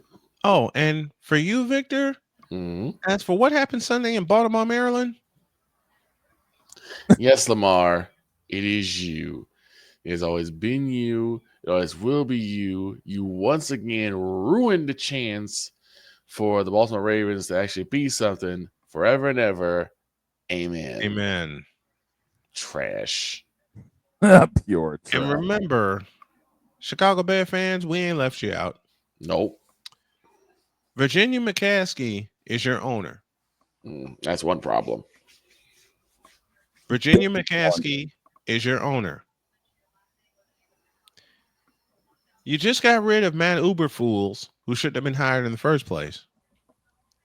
And the best part about all of this, the best part, you not only have mortgaged, but you have now risked and doubled down and threw away your entire future. Help me, fellas. For DJ Moore. Stupid. You know what? Since we're throwing everybody else under the bus, biggest thing we've got going on up here, this clownery. Yes, Robert, it is you. It has always been you. It will forever be you, you deviled out little money-hungry bastard who apparently likes hiring 38-year-old Mayo as head coaches. Forever and ever. Amen. You know what? Since we're doing that, there's one more that needs to get put up there. I think I know who it is. I think I know. Because after what I've been watching the past couple of games, yes, Dak, it is you. Because I don't understand how in the world that Cooper Rush had the exact same line, the exact same running back. Yep. And it's shown to be more efficient than you have. Because Cooper Rush is an actual quarterback. That's why. That's simple. I've watched highlights. I'm like, wait, why is Cooper Rush throwing downfield more efficiently and more times than Dak has? What's going on here? Because Cooper Rush is a quarterback. That's why. That's simple. That's simple. Cooper Rush actually gave a damn about the position. Well, I'll put it this way. Now, the offensive line is still a sieve. Don't get me wrong. Don't get it twisted. Oh, yeah. The offensive line is still a sieve. It's not gotten better. No. But Cooper Rush has been able to stay in the pocket longer, take the good 3 steps, and throw down the field. To Tolbert, throw down the field. Turpin, Yeah. That's easy. To Lamb. I'm like, why has this not been happening? And CD Lamb, I'm going to echo something that Victor bristled at me for a moment, but then he thought about it and he praised me for this. CD Lamb, retire, give up the number 88. You're not worth that jersey. Okay? I will say right, that I said it. CD Lamb is the only one that's worth a dog on that team. But yeah, you don't deserve 88. I give it 84, but not 88. No, that's Jay Novacek. Okay. What about 83? That's Jay Novacek and Doug Cosby. What about 83 then? 83 I can work with. Okay. You don't get 80 because of Alvin Harper. You don't get 88 because of Michael Irvin and Drew Pearson. You definitely don't get 86 because of Butch Johnson. And you don't get 84 because of Doug Cosby and Jay Novacek. Right. Okay, so I'll give you because he is a decent receiver, got good hands. Yeah, decent. And that's all. And he's tough. And he's a tough guy. He's a tough guy. He's been playing through his injuries. True. But with all that being said, right?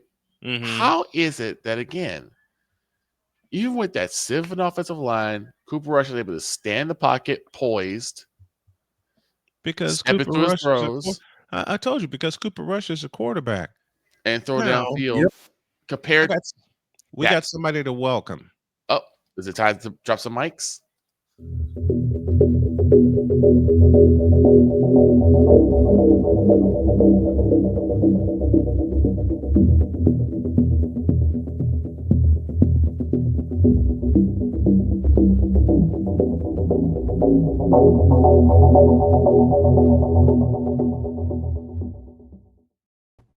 Please Oh, welcome the radio voice of the South Bend Cubs, Brendan King. He joins us this morning. Brendan, how are you, man? Brian, great to be with you, man. Hope Good all morning, is Mr. well. King. How did you get started in broadcasting? What gave you the push to say, you know what, I can do this? Man, it's been a long journey. I mean, that's a big question to get it started. I think it obviously starts. I grew up on the south side of Chicago. My grandfather George King worked in TV advertising, Brian, and in the 1950s and 60s. Worked with the Blackhawks and the Sox and the Cubs, and just when the Bulls were getting started as well. So he's meeting these people like Lloyd Pettit and Jack Brickhouse and some of the more important Chicago media people back in the 60s and 70s. And I would hear stories growing up, Ryan, and I took an interest to it. So I think that's where the interest started. And then I was lucky enough to call some games in high school. I went to Lincoln Way East in Frankfurt. The Griffins! Yeah. How about that? And had a great time there. Quit playing sports to actually focus on being in the booth, and got some great experience calling their football and basketball games. And man, it's been a wild road since. I grew up also on Chicago's South Side, and I can point to one voice. You mentioned Lloyd Pettit, wonderful voice. I've done some studying of him, and of course Pat Foley, the longtime voice of the Blackhawks. But John Rooney when he was with the White Sox for many, many years. But I point to one fellow, and I talk about this all the time, that gave me the bug that say I can do this. His name is Jim Durham. Many years he was the announcer for the Bulls. I first heard him in '85 call a game between the Bulls and the Milwaukee Bucks, playoff game. And when I heard that, when I heard his voice, I said, that's what I want to do. I said, that's what I want to do. I couldn't play to save my life, though I've tried. I fell in love with baseball because of my dad and my granddad, and had many a game of catch with them. Man, okay. I asked who was the first voice you heard that really pulled the trigger for you? It's a great question. I think at least one memorable voice was actually a guy that I get to call a mentor now, and that's Pat Hughes, the voice of the Chicago Cubs. Yes, man. So I would get picked up from school every day by either my grandfather or my dad, and if it was April or May, or if it was August or September, or even October sometimes, we would turn on, at the time, 720 WGN. And listen to Pat Hughes and Ron Sano. I love it. Some great memories of listening to Pat growing up, and now getting into broadcast in the organization. I've not only met and gotten to know Pat, but I'm lucky enough to where he offers to listen to some of my stuff, give me great tips and advice, and man, that's worth its weight in gold, right? So it is. Yeah, I mean, Pat is a huge name, but I mean, growing up, Brian, I was born in '94, so I really can't remember the heyday of Harry, but I was old enough when he passed to understand what happened. Yeah. That was an era in its own right. So it is incredible. It is, man. One of the fellows who became my very first mentor he recently retired, Bill Baker, when he was at Northern Illinois for many, many years. He was at my first game, December 7th of '95 at Chicago State when they played Northern Illinois. And in 4 days, it will officially mark my 29th year as a play-by-play announcer and my 29th year in broadcasting. I still feel like a kid. I still feel like a young 20, 30-year-old just getting my feet wet into all this. How'd you land with the South Bend Cubs? Very lucky to be with them, first of all. And it's funny you mentioned Chicago State. I just had their game at Indiana State, actually. So that was my first game of the year on ESPN Plus this offseason. But anyway, to your question, yeah, I mean, So my first baseball gig was in the Cape Cod League in 2016. Went to Butler University in Indianapolis. Had a great time there. Butler went to the Sweet 16 my senior year. So, I mean, quality basketball was played during my time Yep. at Butler. And, Yep.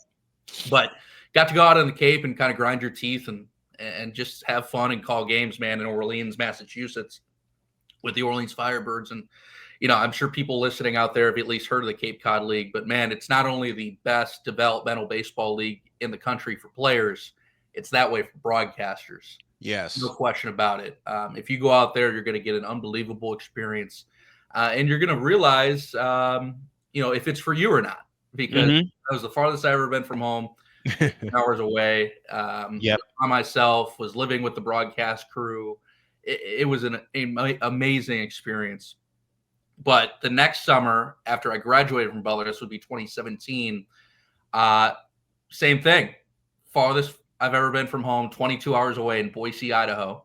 I was a play-by-play guy for the Boise Hawks, rookie ball at the time. Yeah. And at the time, Brian, Boise, that league, the Northwest League, it had the longest bus rides in minor league baseball.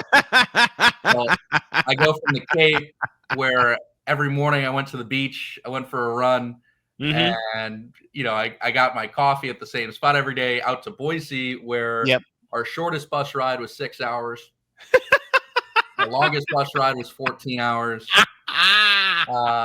We had a 2-week road trip at the end of the year, 2 weeks straight, because the circus was in town in Boise. Yes. So the team and the circus was at our home ballpark. So the team was like, "The hell with you! You're going on the road for 2 weeks." So it's crazy, because that was one of the most fun 2 weeks I've ever had in my career. We went to Eugene, Oregon, Portland, Oregon, Salem, Oregon, and then up to Vancouver. Yep. And had an incredible time. And the last thing I'll say about Boise is the best part about that team, I was 22 out of college. The entire team was 22 out of college. For whatever reason, it just kind of shook out where most of the team were college arms and bats. There were not a ton of international guys on that team for whatever reason. Right. So everybody on that team was 22 and just had graduated college. and the same with me. So you can imagine what those bus rides were like. I love it. And then to answer your question, getting to South Bend, man, 2018, again, I grew up a diehard Cubs fan. They were looking for a number 2 broadcaster at that time. And I took it to, you know, get a little closer to home. The bus rides were a little more manageable. But, you know, we won a Midwest League championship in 2019. I was lucky enough to be on the call for that as the number 2. And then the pandemic hit. That changed some things. And I came back to South Bend in 2022. We won another championship. And, you know, since that point, I've been lucky enough to be the voice of the team. So it's been a great ride. The longest bus ride I ever had, I was with Trinity International in Deerfield, Illinois. And we had our opening game in South Dakota. Yeah. The night before, I had to cover a volleyball match in Michigan City. This is 2013. Had to cover a volleyball match in Michigan City. I didn't have any wheels at the time. So I'm thinking, how the hell am I going to get from Michigan City to Deerfield and find a way to sleep?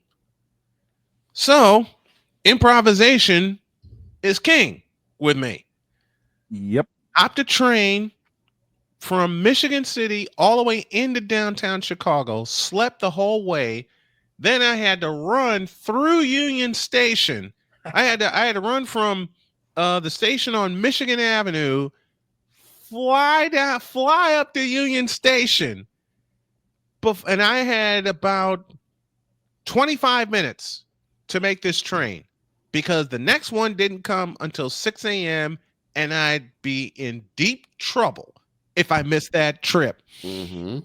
So I don't know where the strength came from, but I had a backpack, I had my suitcase, and I'm flying up Madison. I'm flying up Madison. Car comes speeding by me, and I'm thinking I'm in deep trouble. No, it was a cab. Said, "Do you need a ride somewhere?" I said, "I got to get to Union Station. I don't have any money to pay you. I just got money to get this train ticket to go to Deerfield, Illinois." He said, "Hop in. I got you." Hey. I hopped in, flew to Union Station. I shook his hand, and I went flying into the station. And I made the train with There room you to go. spare. I was sweating like a pig. I was dog tired. And as soon I made sure I put my ticket out on the back of the seat so he wouldn't call me or anything like that. I lay back in the seat and I passed out all the way to Deerfield. Got to Deerfield, got on the bus, and then I got slammed with a headache. Oh yeah. Oh, that run I caught up with you. Oh boy, did it ever. I got slammed with a headache, which turned into something worse. By the time we got to Bloomington, Minnesota, get something to eat, I couldn't keep anything down for the life of me. So I grabbed something to go. I figured, okay, my stomach will calm down. Never did. Never did. And the worst part was we had to go to a school in South Dakota and do a walkthrough, and it was 101 degrees. Man. Oh wow. And I'm sitting there. The managers are looking at me going, "Why did you get off the bus?" Because I had to, so I can watch the walkthrough with the players. It's kind of what I do. We finally got to the hotel, and I'm thinking, okay, whoever I'm staying with is going to hate me because I'm going to pass out and I'm going to snore my brains out. This is me. I know me and how I am on these long trips. Victor's been on a long trip with me. He knows. That I have. Kirk Warrett, who was a very dear friend of mine and was the coach at the time at TIU, saw me. He raced up to the desk, got something, and I didn't know what he got. I'm seeing double at this time. Runs back to me, hands me an itinerary, and he says, "Go to bed." I barely see the room number, and I said, "Yes, sir," and fell out. I know you've had trips like that. Yeah, I think everybody's had at least one, right? Where you're just you are just not ready. You are not primed to call a game. Nope. You know, it's kind of funny. I remember on the Cape, I got strep throat like the game. And yeah, I obviously any broadcaster knows this. You'd not literally, but I guess in a joking way, you'd rather break your leg than get strep throat. Absolutely, because strep throat takes your voice. Yeah, right, exactly. I was with Marquette Catholic 2015. I was with Marquette Catholic in Michigan City. Had a doubleheader that day. I didn't read where the first game was. So coach called me and said, "Are you going with us to Fort Wayne?" Fort Wayne? The hell are you doing going to Fort Wayne? Found out the game was in Fort Wayne. Uh-oh. I better get to campus quick. Hop in my car. I fly to campus. Sleep all the way to Fort Wayne. And I had my voice. Did the game in Fort Wayne against Bishop Luers. Had my voice. It was intact when I got on the bus. Stopped to get lunch. I called the athletic director and I said, "How much time do I have?" "We are just getting done with the sophomore game, and you'll have the full 20 minutes to get set up," because we were like 10 minutes out of Michigan City. I said, "Okay, good." I warmed up. I did my warm-up. I did my usual warm-up. By the time I pressed the button to broadcast, I had no voice. That's tough. I'm thinking, where'd it go? Did my voice go? Where'd it go? And I had parents around me that heard me do the earlier game saying, "I thought your voice was intact." I barely got through that game. I accepted all of my congratulations. I got paid that night, and I went home.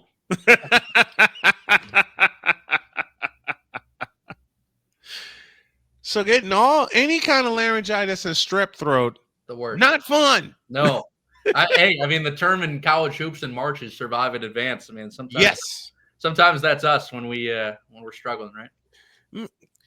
You know, I had a call when I was in North Carolina. I was with Lewisburg College, and I hadn't had like a big home run call. I've had like solo shots that would extend the lead or something to get us back in the game, but never that big like game tying call until this happened. Second, Galinsky at first, nobody out. The pitch. Swinging a drive into deep center field. Miller back at the track, looking up. See you later!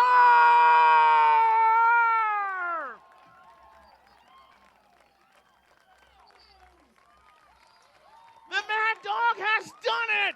We are tied at 7! And nobody out! Attaboy, Mad Dog! Oh. I couldn't believe it. Thank you. Thank you. I couldn't believe it. I could not believe it.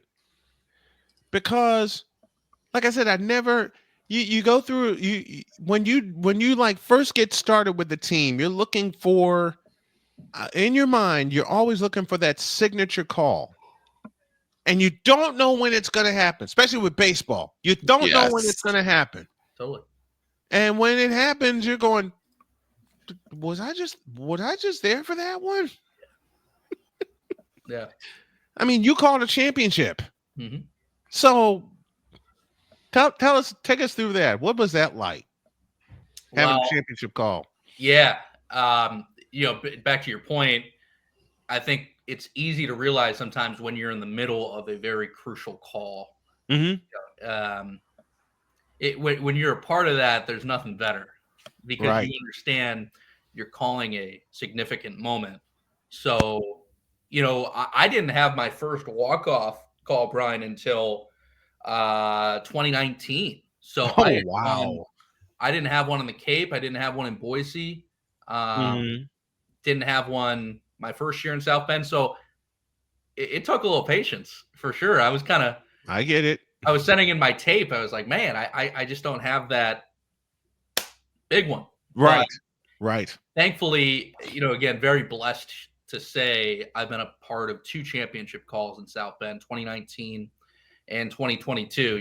It's beneficial when the organization you work for, like the Cubs, has the number 2 farm system in all baseball. Mm-hmm. And they just continue to stockpile great talent. And, you can see it at Wrigley right now. That talent is reaching the big leagues. Oh, yeah. And it's just gonna keep on coming. But, yeah, I mean, I think where I'm luckiest on both championships is that kind of what I was talking about earlier, the Boise experience being 22 and out of college. The entire team was 22 out of college. Both of those titles, I just turned 30. So both of those championships came in my 20s.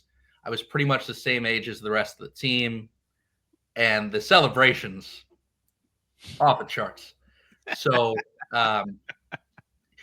both times we won the title on the road, which is funny.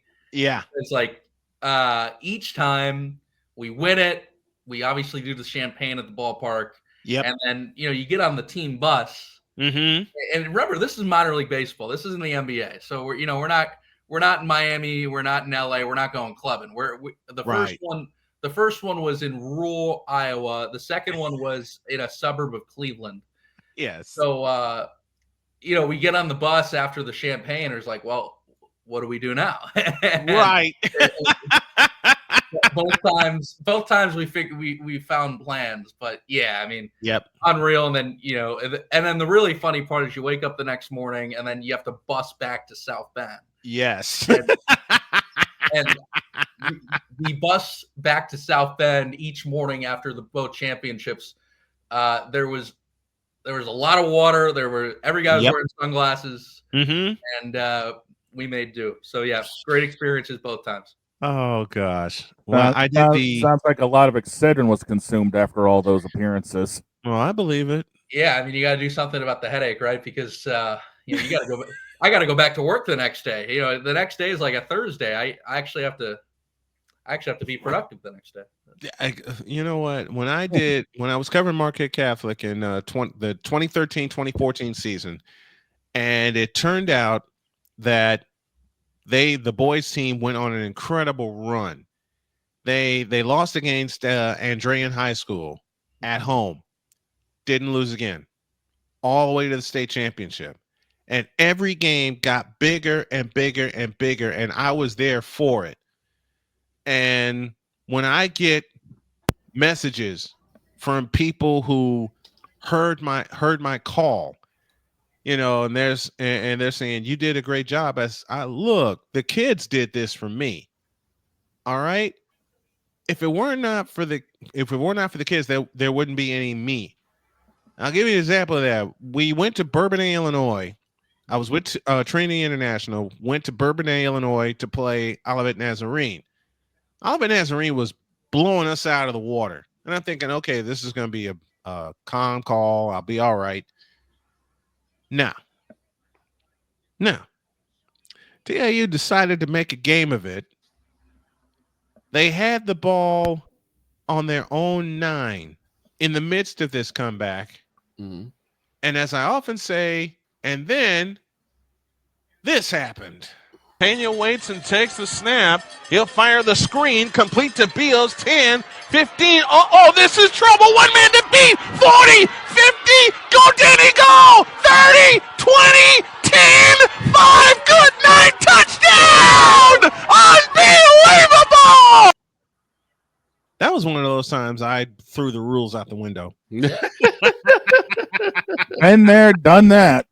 And he was gone. Like I said, it was one of those times I threw the rules out the window. What was the hardest sport you've ever called? Ooh. You know, I think if I didn't have experience playing, it would probably be hockey. But that's what I grew up with, man. I mean, that was probably my best sport. Although I've gone into baseball, hockey's my bread and butter. Something that I actually really did not know much about, and I think this is really what has been a thing that's defined my career so far. You know, going down to Indianapolis to school, you know, the city of Indianapolis each May is consumed by the Indianapolis 500. And although, you know, so I have not physically called the Indianapolis 500, but I'm lucky enough to be the studio host each May for practice qualifying in the race. My guy. Yeah, for Love it. 107.5 The Fan in Indy. So listen, I'm a South Chicago guy through and through. Mm-hmm. You know, there's Chicagoland Speedway that I went to a couple times as a kid, but that didn't prepare me for the Indy 500. You know, when somebody told me when I first got down there that every Memorial Day weekend in May, two residential streets are responsible for bringing in 475,000 people to a venue. They are. Yes. I thought they were crazy. I said, "What are you talking about?" And then you see it for yourself. You ain't seen live. You ain't seen crazy. That'd be like if, you know, LaGrange Road was responsible for bringing in 500,000 people to my hometown. Right. I just couldn't picture it. But then you go to the race for the first time, and funny enough, my first time covering the race was August of 2020 when they the pandemic one. Yeah, the pandemic race. Takuma Sato won.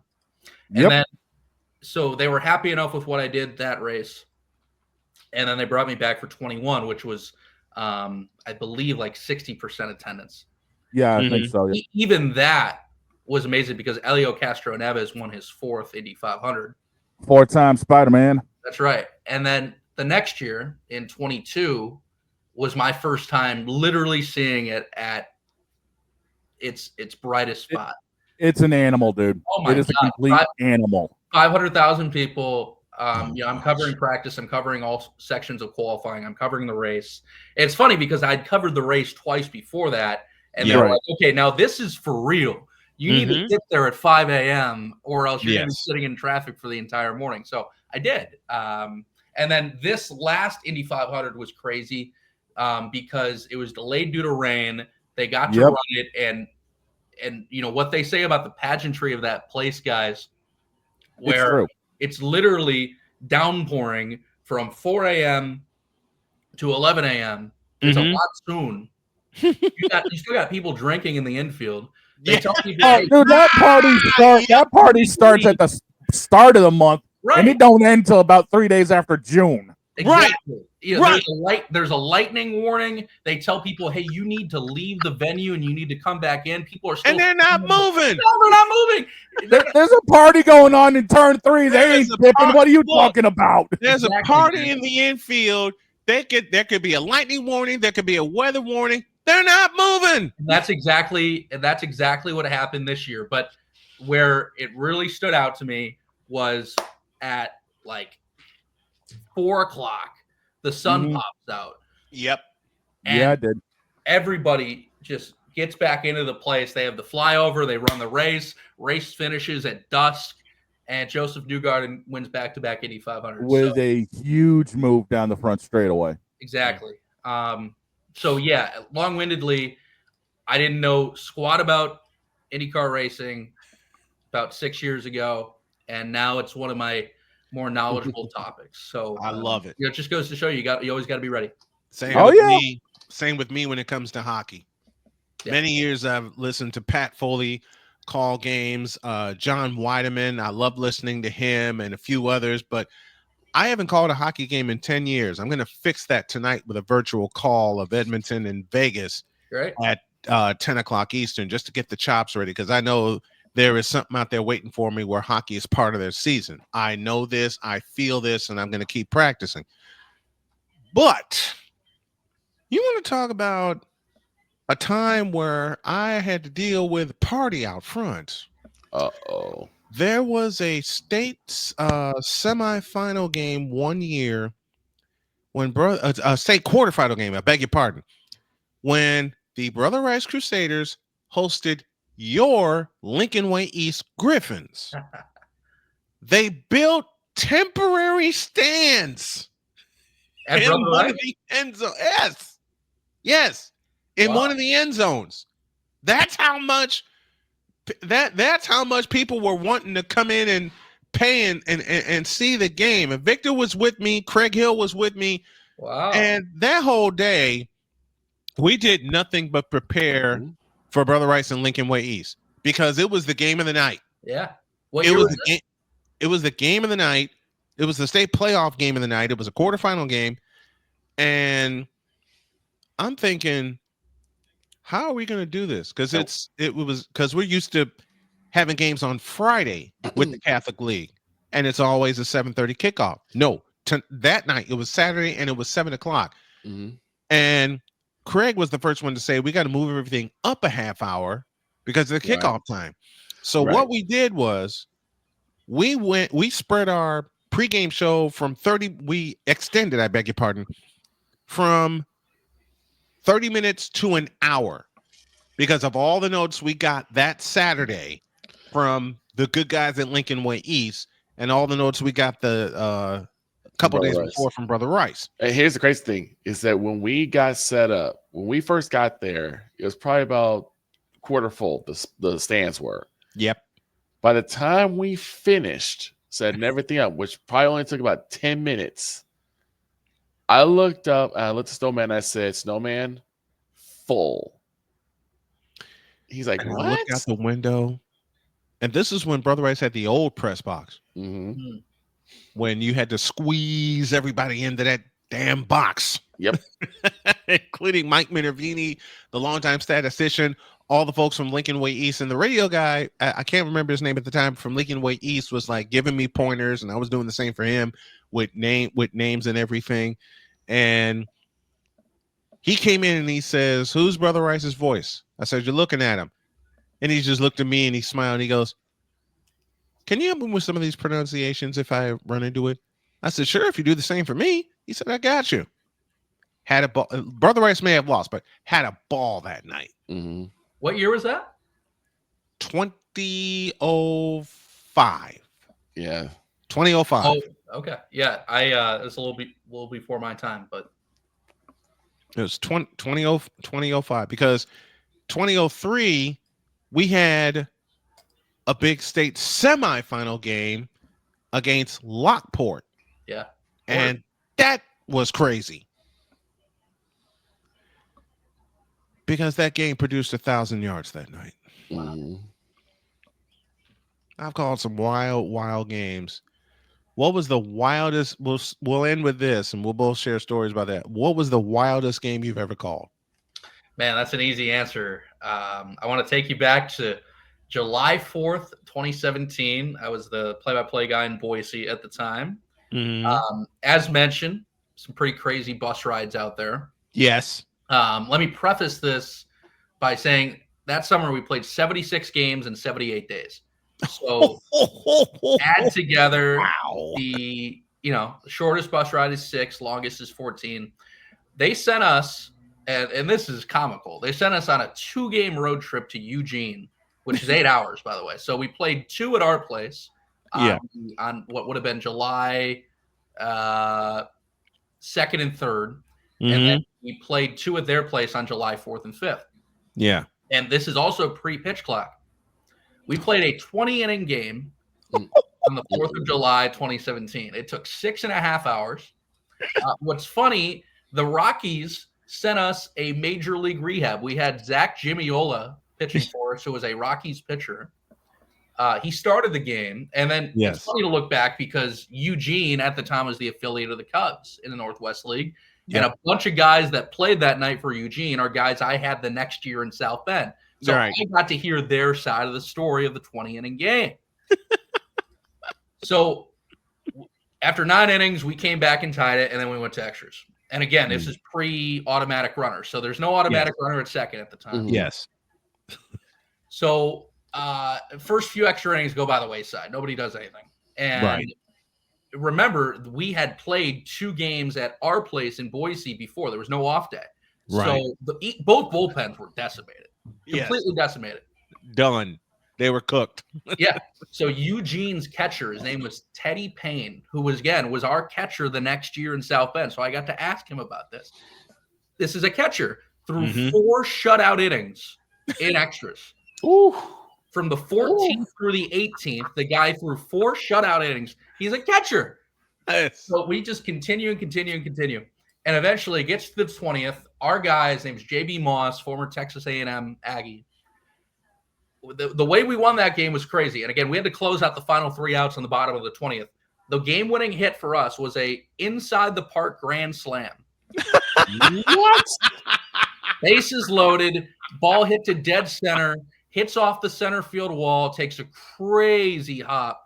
All 3 runs score, and then JB scores all the way around. Inside the park grand slam. And to cap it off for the night, it's July 4th, right? It's July 4th. Oh, wow. The game finishes at 2:10 a.m. Pacific Standard Time. Eugene, for whatever reason, the organization set off all their fireworks. They played on the campus of the University of Oregon. So there are people living across the street because it's on campus. It's right across the street from Monson Stadium where they played. Yep.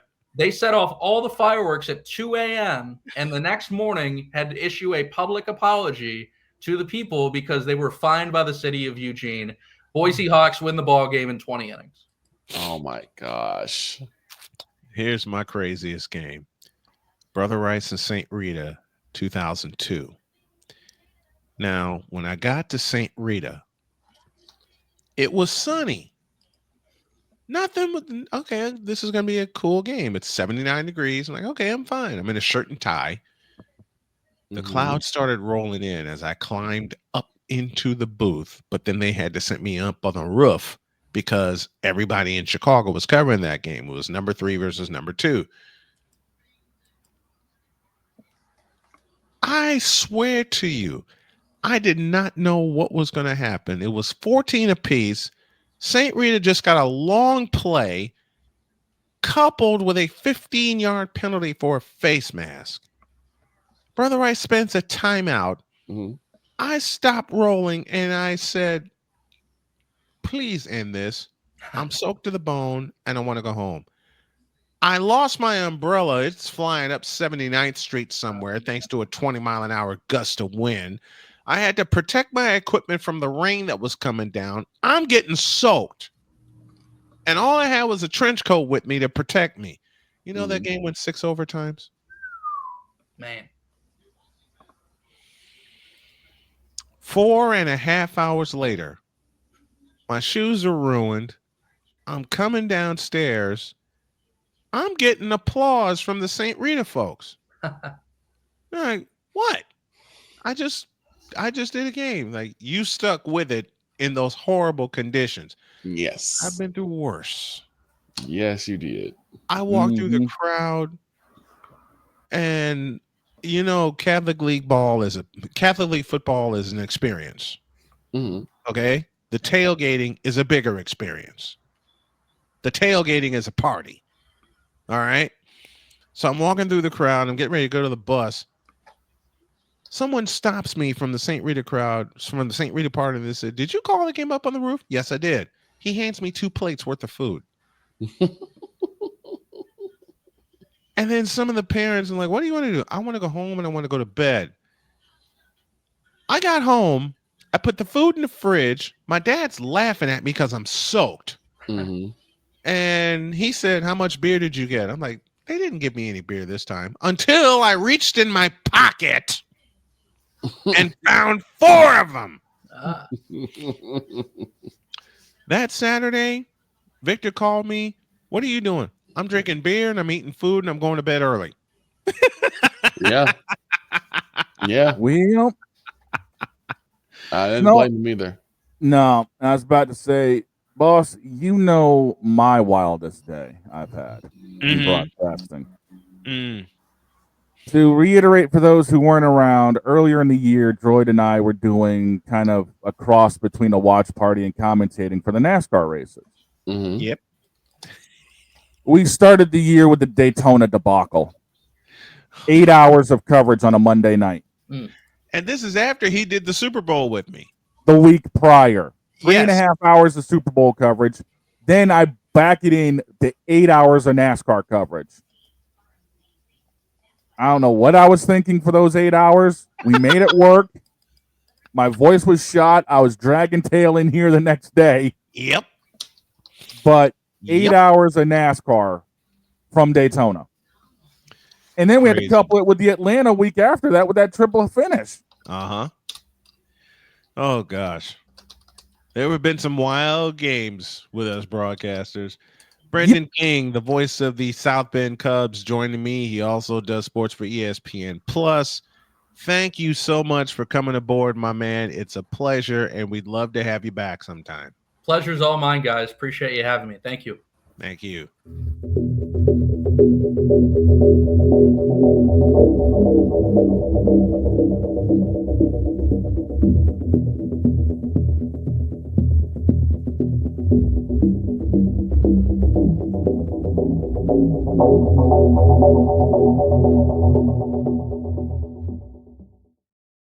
Oh, what a pleasure. What a pleasure. Mike to Mike this morning is brought to you in part by SeatGeek. Use the code Snowman to get $20 off of your first purchase. A pause. Well, before we go to a break, I have a treat for you guys. 10 p.m. tonight, it's the Edmonton Oilers and the Vegas Golden Knights. We'll start at 9:45 with the SeatGeek face-off show. Okay. I can't talk this morning. Dang it.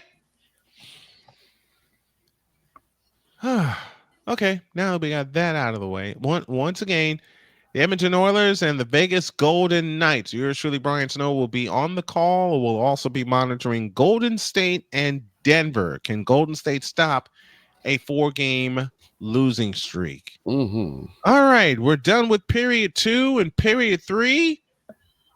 The mic drops. Back for period 3 after this.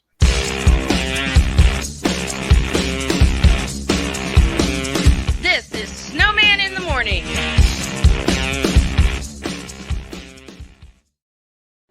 Are you ready to upgrade your coffee game? Prepare for an invasion of flavor with Invader Coffee. It's the caffeinated elixir that fuels champions, the blend that pushes boundaries. Whether you're battling deadlines or exploring uncharted territories, Invader Coffee has your back. Join the invasion at invadercoffee.com and taste the difference for yourself. Use the code Snowman for 15% off your first order. Invader Coffee, veteran owned.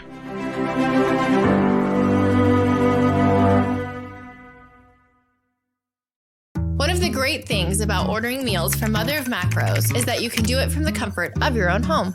Click the national or local delivery link to access the menu, and we'll ship the meals right to your door. We understand you won't always have time to plan, shop, prepare, and cook to provide healthy nutrition for your family, so the process is simple and saves you hours. We know you're busy, so our meals are professionally prepared and packaged. You only need to heat them up and enjoy. We provide macro-balanced, delicious meals chock full of fresh, local ingredients with none of the stuff you don't want to eat. Plus, our menu changes every week, keeping your taste buds wanting more. We take care of your meals so you can worry about everything else on your list. Mother of Macros.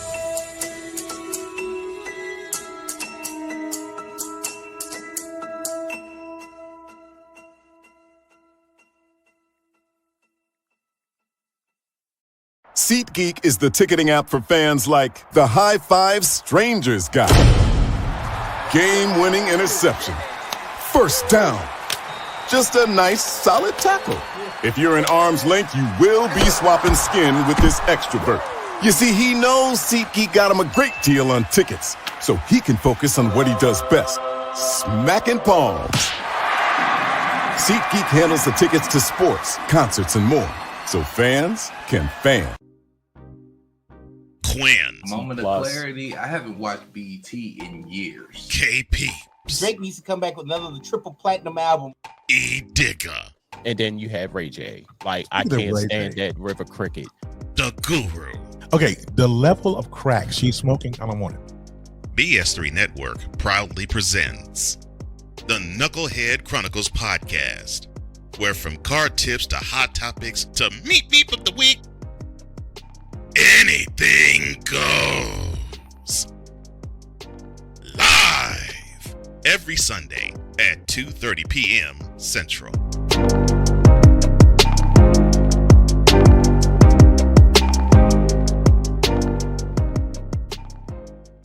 During bad weather, driving can become downright dangerous. Your emergency, please. Trust Battle Vision Storm, the revolutionary glare reduction glasses that turn your sight bright during bad weather at night or during the day. Watch your ordinary vision become extraordinary. Battle Vision Storm uses light optimizing lenses that block blue rays, so you see clearly in heavy rain at night or blinding snow during the day. Heavy rain, snow, sleet, or fog can make it impossible to drive. Not with Battle Vision Storm. Get your Battle Vision Storm for only $19.99. But wait, due to rising costs and supply chain shortages, this may be your last chance to get your very own at this low price. There is a strict limit of 4 Battle Vision Storm per order while supplies last. Don't wait, order now. Call 1-800-483-6319 or visit battlevisionstorm.com. So call 1-800-483-6319 now. Sports bettors, listen up. Your favorite sportsbook, BetUS.com, is back and in our 30th year of action. With live in-game betting, incredible odds with daily odds boosters, props and parlays, fast payouts, and exceptional one-to-one customer service, we got it all. And when you sign up today and use the code Snowman, you will get a 125% deposit match on your deposit. Log on to betus.com or call 800-792-3887. That's 800-79-BET-US. BetUS.com, where the game begins.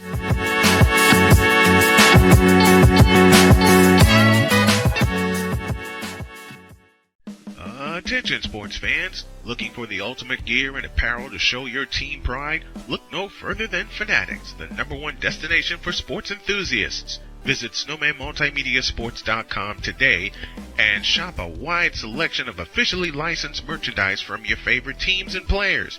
From jerseys to hats to accessories to collectibles, Fanatics has it all. Don't miss out on the chance to elevate your game day experience. Head over to snowmanmultimediasports.com/fanatics and gear up like a true fan with Fanatics, officially licensed everything.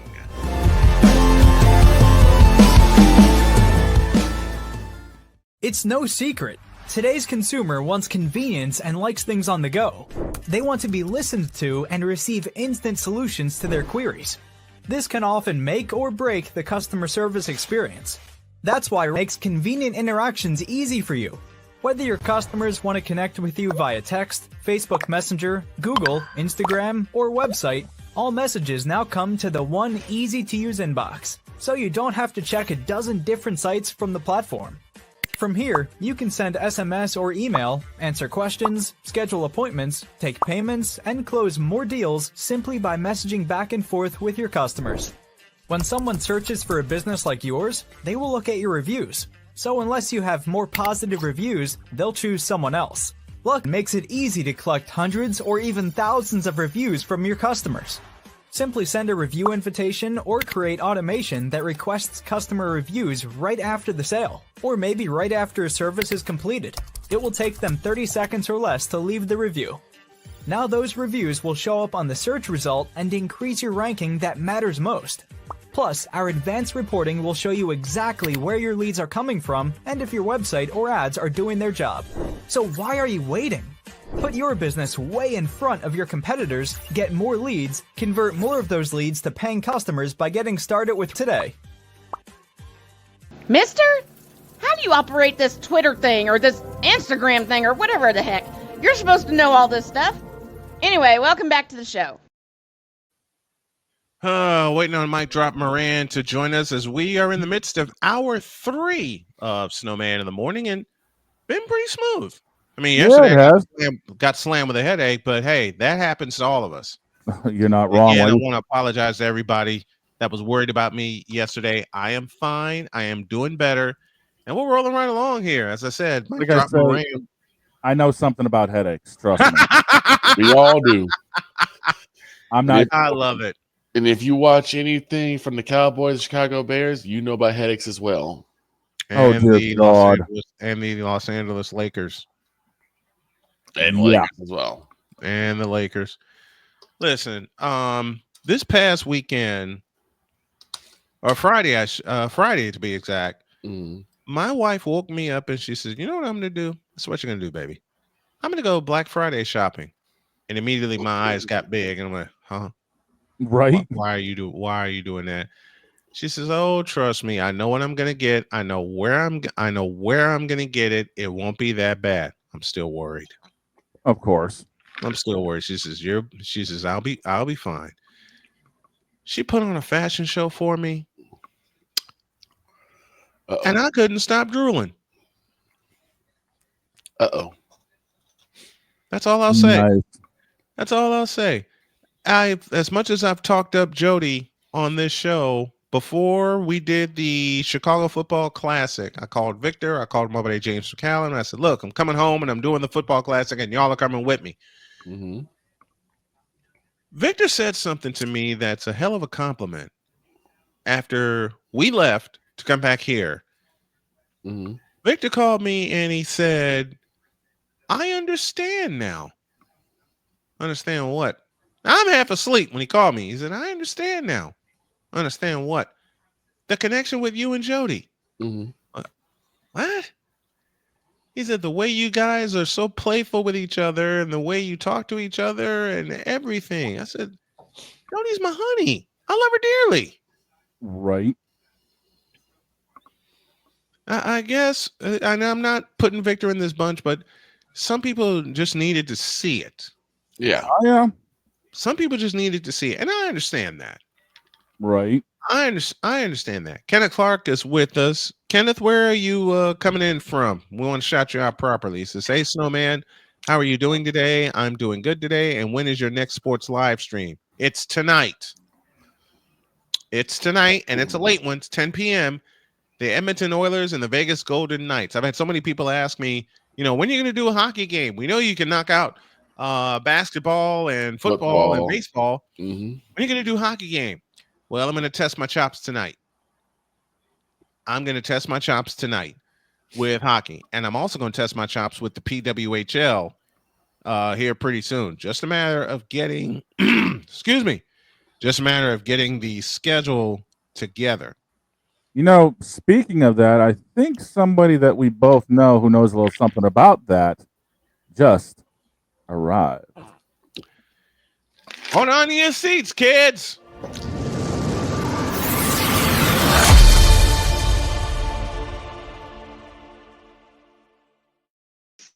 Here's Allie. Allison Moran joining us this morning. How are you doing, my dear?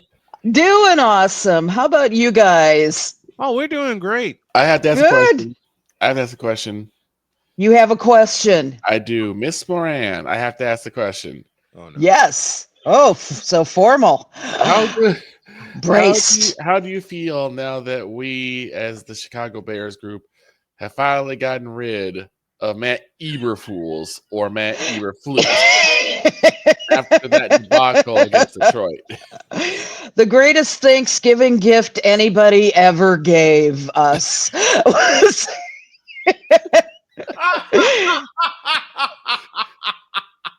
yeah.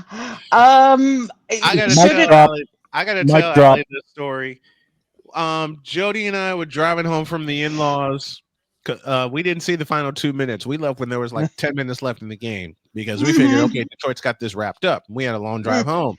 Yeah. Well, we're driving home here from Columbus, Indiana. Decided to stop to get something on the way home. Got home, and Jody's already exhausted, but she has homework to do, for her grad school class. And I said, okay, she's doing homework. Someone posted the final 2 minutes on YouTube. I took a look at those 2 minutes, and the first person I called was Victor. Mm-hmm. And he must have known I was going to call, and he said, "Say it." I said, "What the hell was that?" That was just bad. The stupidest possible use of time that I have ever seen in a game. Gosh. Ever. I mean, no, don't call a timeout with how many seconds left? 40. Give me a hell. We were calling. Greg and I were calling those plays. It's like we're calling a damn timeout. You had a timeout in your back pocket. You spent a timeout with 46 seconds remaining. Leaves you with one. You could still use the middle of the field and get in position. You were in position to kick a field goal. You take a sack, and the thing that pissed me off more than anything else, I'm not a Bear fan, okay? I openly admit it. I've been a 49er since 81. Joe Montana, thank you very much. Of course. But I've watched football for 4.5 decades. I've never seen that. No. I thought I'd seen everything with time debacles and timeout debacles and not having a timeout to use and the clock runs out. Hey, that happens to everybody, okay? Yeah. I have never in my life, in 4.5 decades of watching football, whether it's with my dad, whether it's with my mom, whether it's my grandpa, or whether it's with my wife, and she got in on the fun, okay? She got in on the fun. I never saw that. It was the worst. I mean, I'll tell you, I have covered a lot of Bears games in my lifetime, and I have, and even all of Mark Trestman's bad offensive moves do not compare to bad time management. That was, I mean, it was such a no-brainer. And this guy is being paid how many millions to get the job done? I mean, I think the way he looked at it was there was a time when Caleb Williams could have thrown a pass. But those things are so risky.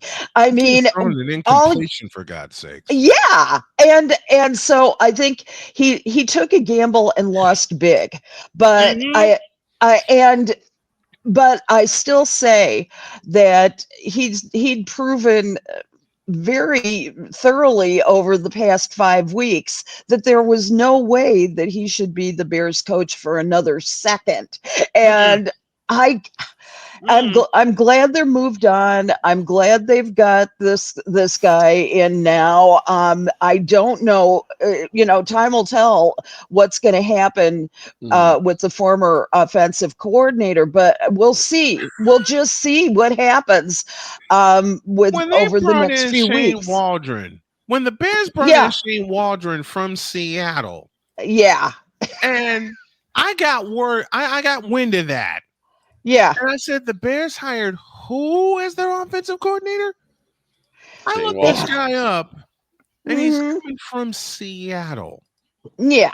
I told Snowman after the game finally concluded, I texted Snowman. I said, Monday morning, we're getting into the Bears decision making. No exceptions. The Bears are on the hot seat. I said, and I told Victor, I said, you're leading off with that on Monday. And we all got a piece of that. And we still got more to do when it comes to the Bears tomorrow, because we don't know how they're going to perform against a beat up 49er team. You know what? Let me say this honestly. You got a beat up 49er team that has only half their pieces, including Christian McCaffrey going back on the IR. I still got a feeling the 49ers are going to hang 40 points on them, even with just what they have. Yeah, they got enough. I mean, they've got just barely enough, but we'll see how our new coach is going to unify the locker room, because that was one of the key problems, was that the Bears have one thing that's impressed me over the last few weeks has been that they have been able to come back from almost impossible odds to actually make themselves competitive. Now, their biggest problem has been in those final closing seconds when everything's on the line and you can throw, you can do a pass, you can do a quarterback sneak, you can do a whole bunch of different things. But the thing is that they are really going to need to focus in. This game is very winnable. I mean, this game is absolutely winnable if the locker room remains, if they become in sync. They if the new coach can get them all not against the coach, let's put it that way. Because they've got a chance. They've got a big chance, but we'll see. Speaking of chances, the Golden State Valkyries draft is December 6th. That's right. It's coming up. I'm going to cover it live. I'm going to bring Allie in with me and watch them make these picks. And you got some predictions of who they could draft. Let's hear them. Yeah, well, let's remind everybody that this is the first expansion draft that's since 2008. That was when the Atlanta Dream came into being, and since then there has been no expansion. So this is a big and fun time for the WNBA, and understand that the Golden State Valkyries are allowed to get one player per team. And so USA Today and I seem to agree on a lot of these picks. So let's go to it. All right. The Atlanta Dream is going to give up Haley Jones. She's a guard. She's also a Bay Area native. Brian, you'd better write this down just to see. And what we can do is we can compare and see how right I was, along with USA Today. Okay. Now, she was used as a point guard but in her Atlanta days, but she's much better as a shooting guard. So and so she really struggled with the dream, and I think that it's a great pick. Now, Chicago Sky, my fave, my home team, Dana Evans. Say bye bye. Say bye bye to our favorite Dana guard. Evans is gone. Yep, she is a restricted free agent. One biggest problem was that she was a starter. She was relegated to the bench when Marina Mabry came in, and she really has struggled with the chemistry between her, Camila Cardoso, Angel Reese, Kennedy Carter. I say, and I still say, and you know my famous mic drop moment, re-sign the bitch, Kennedy Carter. She's found her groove. Right away. Yep. Kennedy Carter found her groove. She's got good chemistry with Angel Reese. She's got great chemistry with Camila Cardoso. You can't separate those three now. No. So, so Dana Evans is the most expendable of any of, and really Dana needs a change of scenery. She just needs it, and I think that she'll be very happy there. Okay. Now moving on to the Connecticut Sun, going with Veronica Burton, because she is not Dewana Bonner. You know, but she's a reserved free agent this year, and she'll be a really good addition because she'll get more playing minutes, first of all, in Golden State than she ever would. Connecticut Sun is so deep at so many positions. The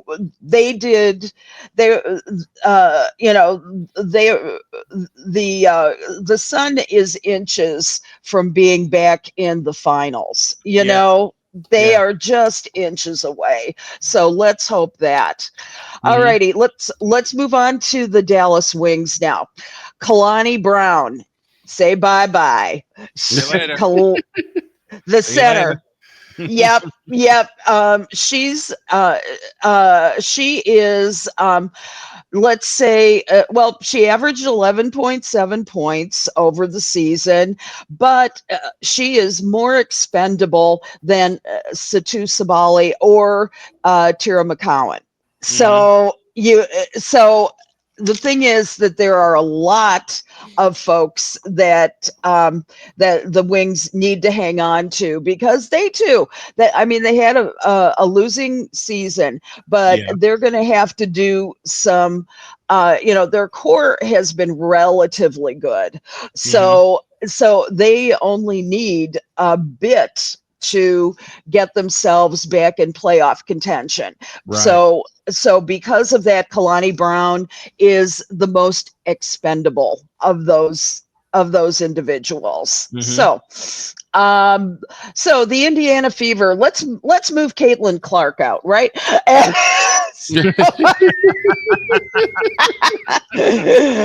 let her become the goddess of the Valkyries. Leave her alone, okay? That'll never happen in 8 million years. That takes 40 games off of me and Allie's schedule, and we're not with that. Right? Exactly. That's 40 games. That's 40 games off the schedule. I don't want to even think about that right now. Exactly. No, it's going to be Demiris Dantas. She's a forward, to remind everybody. Now, she had an MCL injury and therefore is the most expendable of the group. And it looks at this point as if Kelsey Mitchell is going to stay in the lineup. And so that was the one that I was most worried about. And so Yeah. We both were in yes. covering the fever. We had to keep that backcourt together of Yeah. Caitlin Clark and Kelsey Mitchell. Now they get a full off season together. Yeah. They all get time to rest. Everyone gets time to rest. We get through this free agent draft, and then you got Kelsey Mitchell and Caitlin Clark reuniting for another season. They got a season under their belt. Stephanie White is their coach. Yeah. Oh, yeah. She's boy. Yeah, that's going to be a great rivalry with Liberty. It's going to be it's going to be a great season. I'm looking forward to it. And if I'm remembering correctly, the WNBA took out sent out their schedules yesterday, and so you know I'm knee deep in schedules right now. I know you are. Three teams I'll cover: Indiana, Chicago, and now Golden State. You know I am knee deep in schedule. Right. I know you are. And I believe the All-Star game is going to be in Indianapolis this year. Yep. And I am begging everybody there for 2 press passes, at least 2. Right. All right. Give me a couple press passes, and we'll be good. I got my request in already. I do have to cover the fever this year. I want to send a request to them to be their play-by-play voice. I do have another question, and I want to take this to something that I don't think we talked about, which is women's boxing, because I know that a couple Fridays ago, everyone was really big on Mike Tyson and Jake Paul. Yeah. That Katie Taylor, Amanda Serrano fight?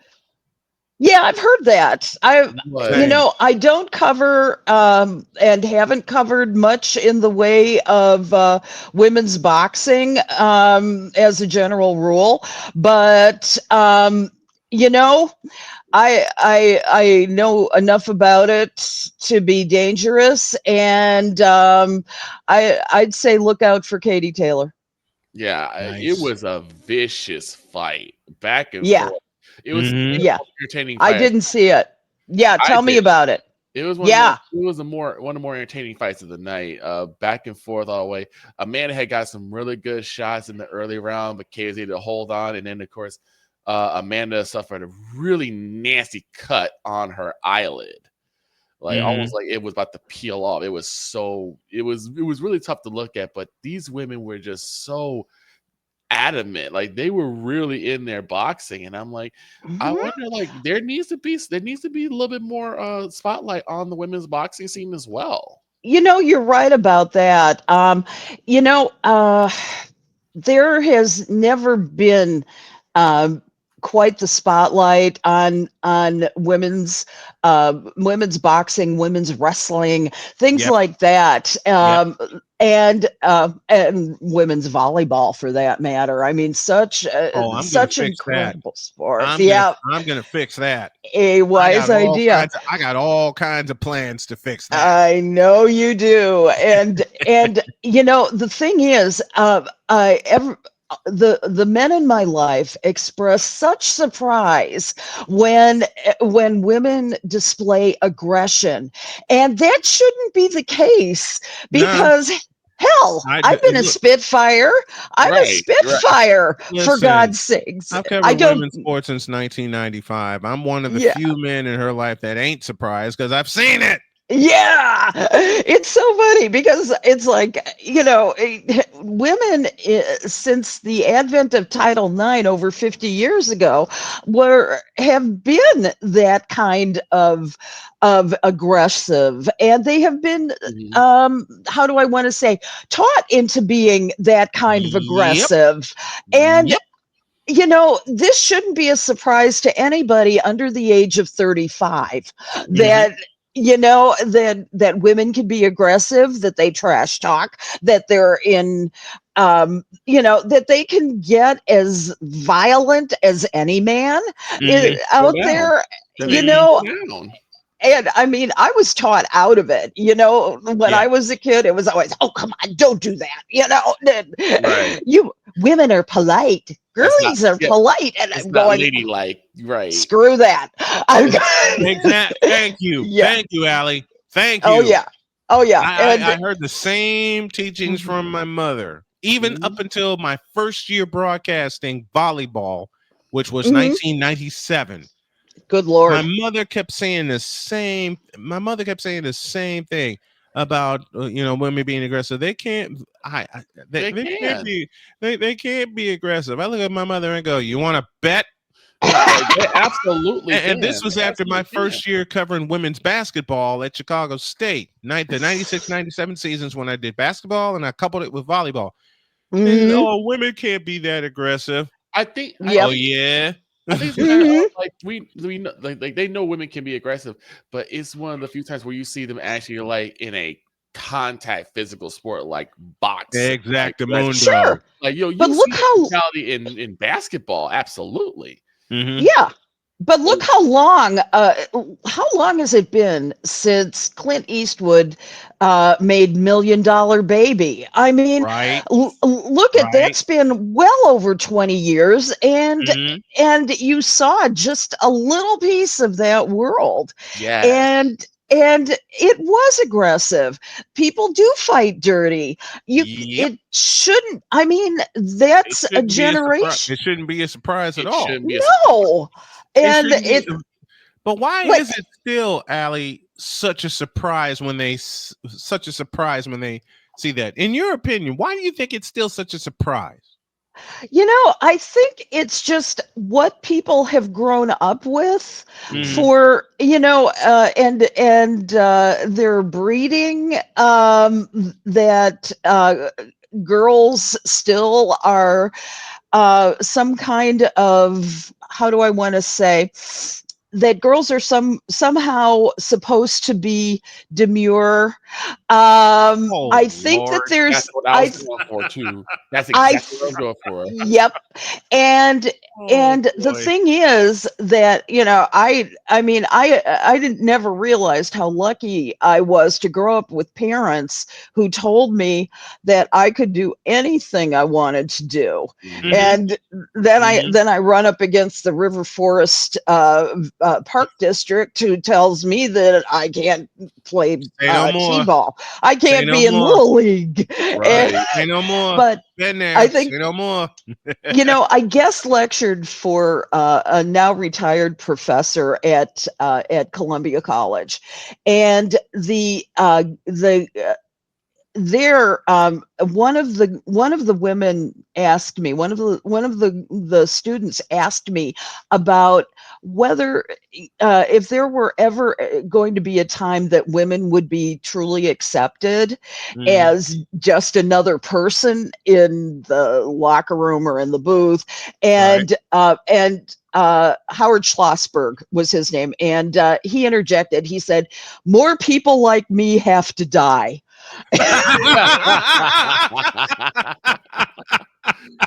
The reason why I came up with this, because I mean, also, I don't think we're that far from when Leia Ali used to dominate. Yeah. Right? So yeah. it's About 15, 20 years. Right. Like you had Leia Ali, Ronda Rousey, still remember Yeah. dominating. Yeah. Women can fight. Women can definitely fight. Women can fight. Oh, women can fight. Women are dirty. Women can fight. They are dirty. They're dirty bitches. I tell you. Jody played dirty with me one day when I was working on something here in the office. She comes by and she takes my headset off and she giggles. And I'm like, she won't do that again. Put my headset back on. 5 minutes later, headset comes down again. And she walked away. And of course, as she's walking away, I'm drooling. I'm like, okay, let me stop. I put the headset back on. This is where Jody played dirty. Now she knows I am very ticklish. I was knee deep in editing something. And she snuck in here while I'm cursing at the screen because something didn't act right. And she snuck in here while my arms were up like this and right under the armpits, and she tickled me and I jumped.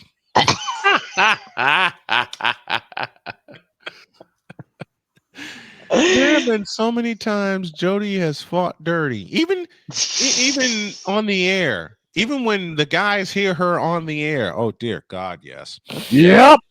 Greg has called me a devil woman at times as well. Just because it's very appropriate. I'll leave it at that. There will be so many times, and I'm hoping Allie one day will be around when Jody sneaks up on me here in studio, because she's gonna do it, and I know she is. Whenever she's off, she's gonna sneak up on me here in studio, and sometimes she'll peek in. Shane has seen this. She'll peek in and go, "Mister, what are you doing?" And I lose it. She caught us all off guard a couple of weeks back. Yes. Oh yes. The debut of the commissioner. When the commissioner made his debut, and I had laid on a thick Southern accent, and I put the costume on. The next thing I hear from Jody, I married a man from Chicago, not from the backwoods of Mississippi, and we all lost it. We all lost it.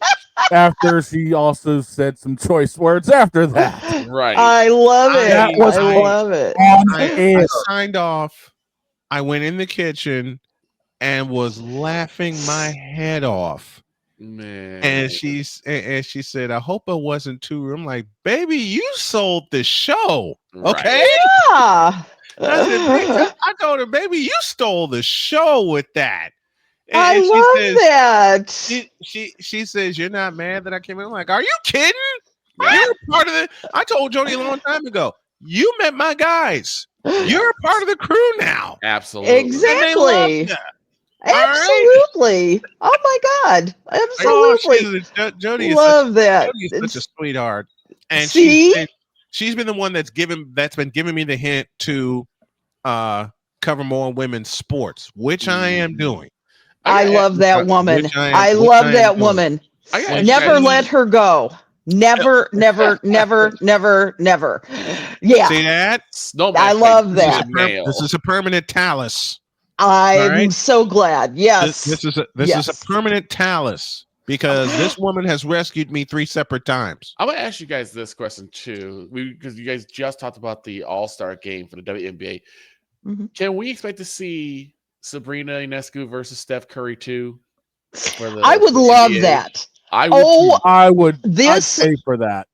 I would love to see that. I think it would be perfect. And you want to know something, if you don't mind my continuing on. I remember suggesting the same thing to the late great Les Grobstein, back when I was doing our show on WKRS back in between 2009 and 2012. And one thing that that he said was, "Are you crazy? This girl, they'd kill the woman. They'd pulverize them." And I said, "Don't be so sure." Well, at least their egos would get bruised. I'm going, so what? So what? And there's not a chance. Right. I got mad when they were saying, well, like and the thing is, like, they did it from the men's line. She should have did it. How would she do if she was from the women's line? I'm like, it doesn't matter. Right. She did that well against the men at the men's line. Yep. Exactly. And only won by 3 points. Right. Yeah. And he had to hit his last shot to win it. Yes. He had to hit his last shot to win. Oh, that was so much fun. That was the only part of All-Star Weekend, I beg your pardon, that I watched. Right. I will make another prediction. This year, if they do have the contest, she's going to win. I wouldn't be surprised. I was surprised. I would not be surprised. We talked about here. They should reenact the Splash Brothers, Klay Thompson and Steph Curry, and have them go against the Splash Sisters, Sabrina Ionescu and Caitlin Clark. Love it. That would be love nice. it. That would sell tickets. I would be so in attendance at Chase Center for that. Right. I would be begging everybody for a few press passes so I can bring the crew with me. We all go to San Francisco. We see that, then we leave and go eat somewhere. I love it. I love it. And then we can go back to my brother's house in San Francisco. And Roger, we're coming over. Hey Roger, I got a bunch for you. You better cook some things. He'll be happy to. He'll grill. I promise. Sweet. He's got a beautiful gas grill in his backyard, so we could do that. Should we finish up on my predictions in the time that we have left? Please. Yes. Yes. Let's do that. Let's go with the Minnesota Lynx. Say goodbye to Alyssa Pilley. Oh. The forward. Yep. Because the Lynx are so deep in so many places. And the one problem with Alyssa is that she just doesn't have the speed that that the other forwards have. I mean, so it's possible that with better conditioning and maybe more time, she'll be able to get a little more, get her skills into fruition with more of what a championship team takes. So we'll see. We'll see. Let's go. Also, the LA Sparks, Lee Giroux. She stepped in as at center after Cameron Brink had gone down with that injury, but Cameron's been working hard and looking good, and she's going to be back next season with a vengeance. So man, I can't wait to see Cameron Brink. She is going. Cameron Brink. She is, she had so much potential, and to go down the way she did I mean, that was tragic. I could have seen her in deep contention for Rookie of the Year if it hadn't been for that. Cameron Brink and Caitlin Clark in the race to Rookie of the Year for me, and then Brink went down with that injury, and that hurt. That hurt me because I was waiting to see how Cameron Brink was going to bring the Sparks along. Who else you got in your dispersal draft? The New York Liberties got Kayla Thornton, I say, at forward. She's, again, the team's deep. And Leonie Fiebich, the cute little German girl who made an incredible splash during the playoffs and helped them in big ways through the championship. There's no reason why they couldn't do that. But Kayla Thornton is just expendable. More than any other player on that team. And so, interestingly enough, with the Phoenix Mercury, I'm saying Celeste Taylor, the guard. She is. It's bad because this poor girl's been on 3 teams in her rookie season, and it's a troublesome thing. She plays solid defense, but the Mercury is a team. I mean, let's not forget that Diana Taurasi is still not retired. Nope. She's not retired. Brittany Griner is not going anywhere. Let's put it that way. She's not going anywhere either. And Celeste Taylor did not get that many minutes to play in the last season, and so she really needs to be on a team where she can shine a little, where she gets more minutes to play, and we'll see. We'll see. Now, the Seattle Storm has another interesting possibilities. There's 3 that are possibles here: Sammy Whitcomb, Victoria Vivians, or Mercedes Russell. Take your pick. They have all shown themselves vulnerable, and any one of them would work. I'm going with Mercedes Russell. You think so? There's just something about Mercedes Russell that would fit that team. Yeah.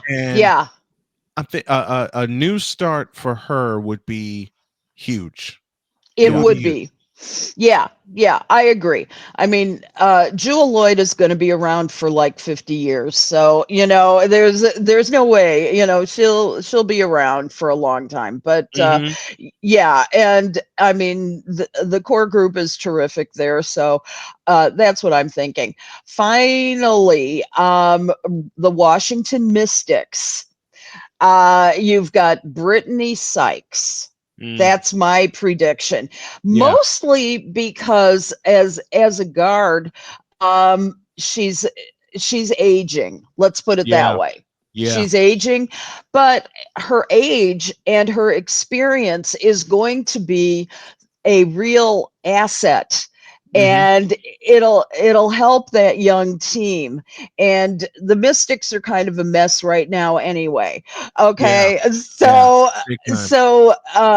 she could use a time where she could actually be of help, help build a team. Eventually, she might even become a coach. That's my guess. So I'm thinking that for Brittany Sykes, a change of pace is going to be good for her. Yeah. So that's that would be where I think everybody's going to go. And I'm looking forward to this. I'm going to be glued to the screen. I'm going to be glued Thursday to night. this screen over here and this one in front of me when we do live coverage of that draft. And we got a boogie. Allie, always a pleasure, my dear. Thank you so much for popping on. This was great. This is great. This was love y'all. All right. Thank you much, dear. Love you very much. Thank you. Take care. You have a great week. Thank you.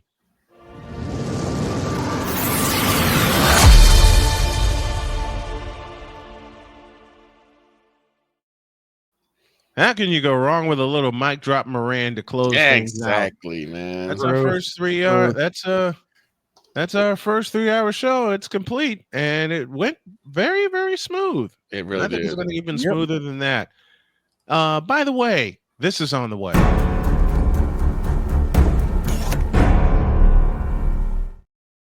This Saturday, I'll explain as the week goes along. Have a great day. God bless. Remember to make your next move your best move. And always remember, if your dreams don't scare you, they're simply not big enough. Dream big, do bigger. We hope y'all are too. So long, everybody.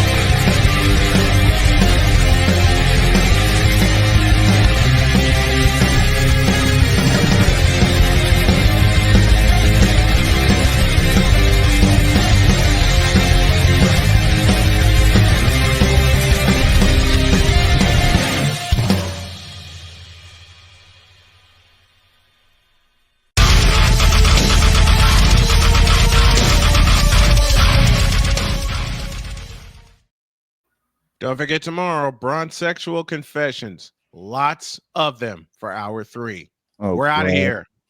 Rob Manfred, quit screwing up baseball. Please.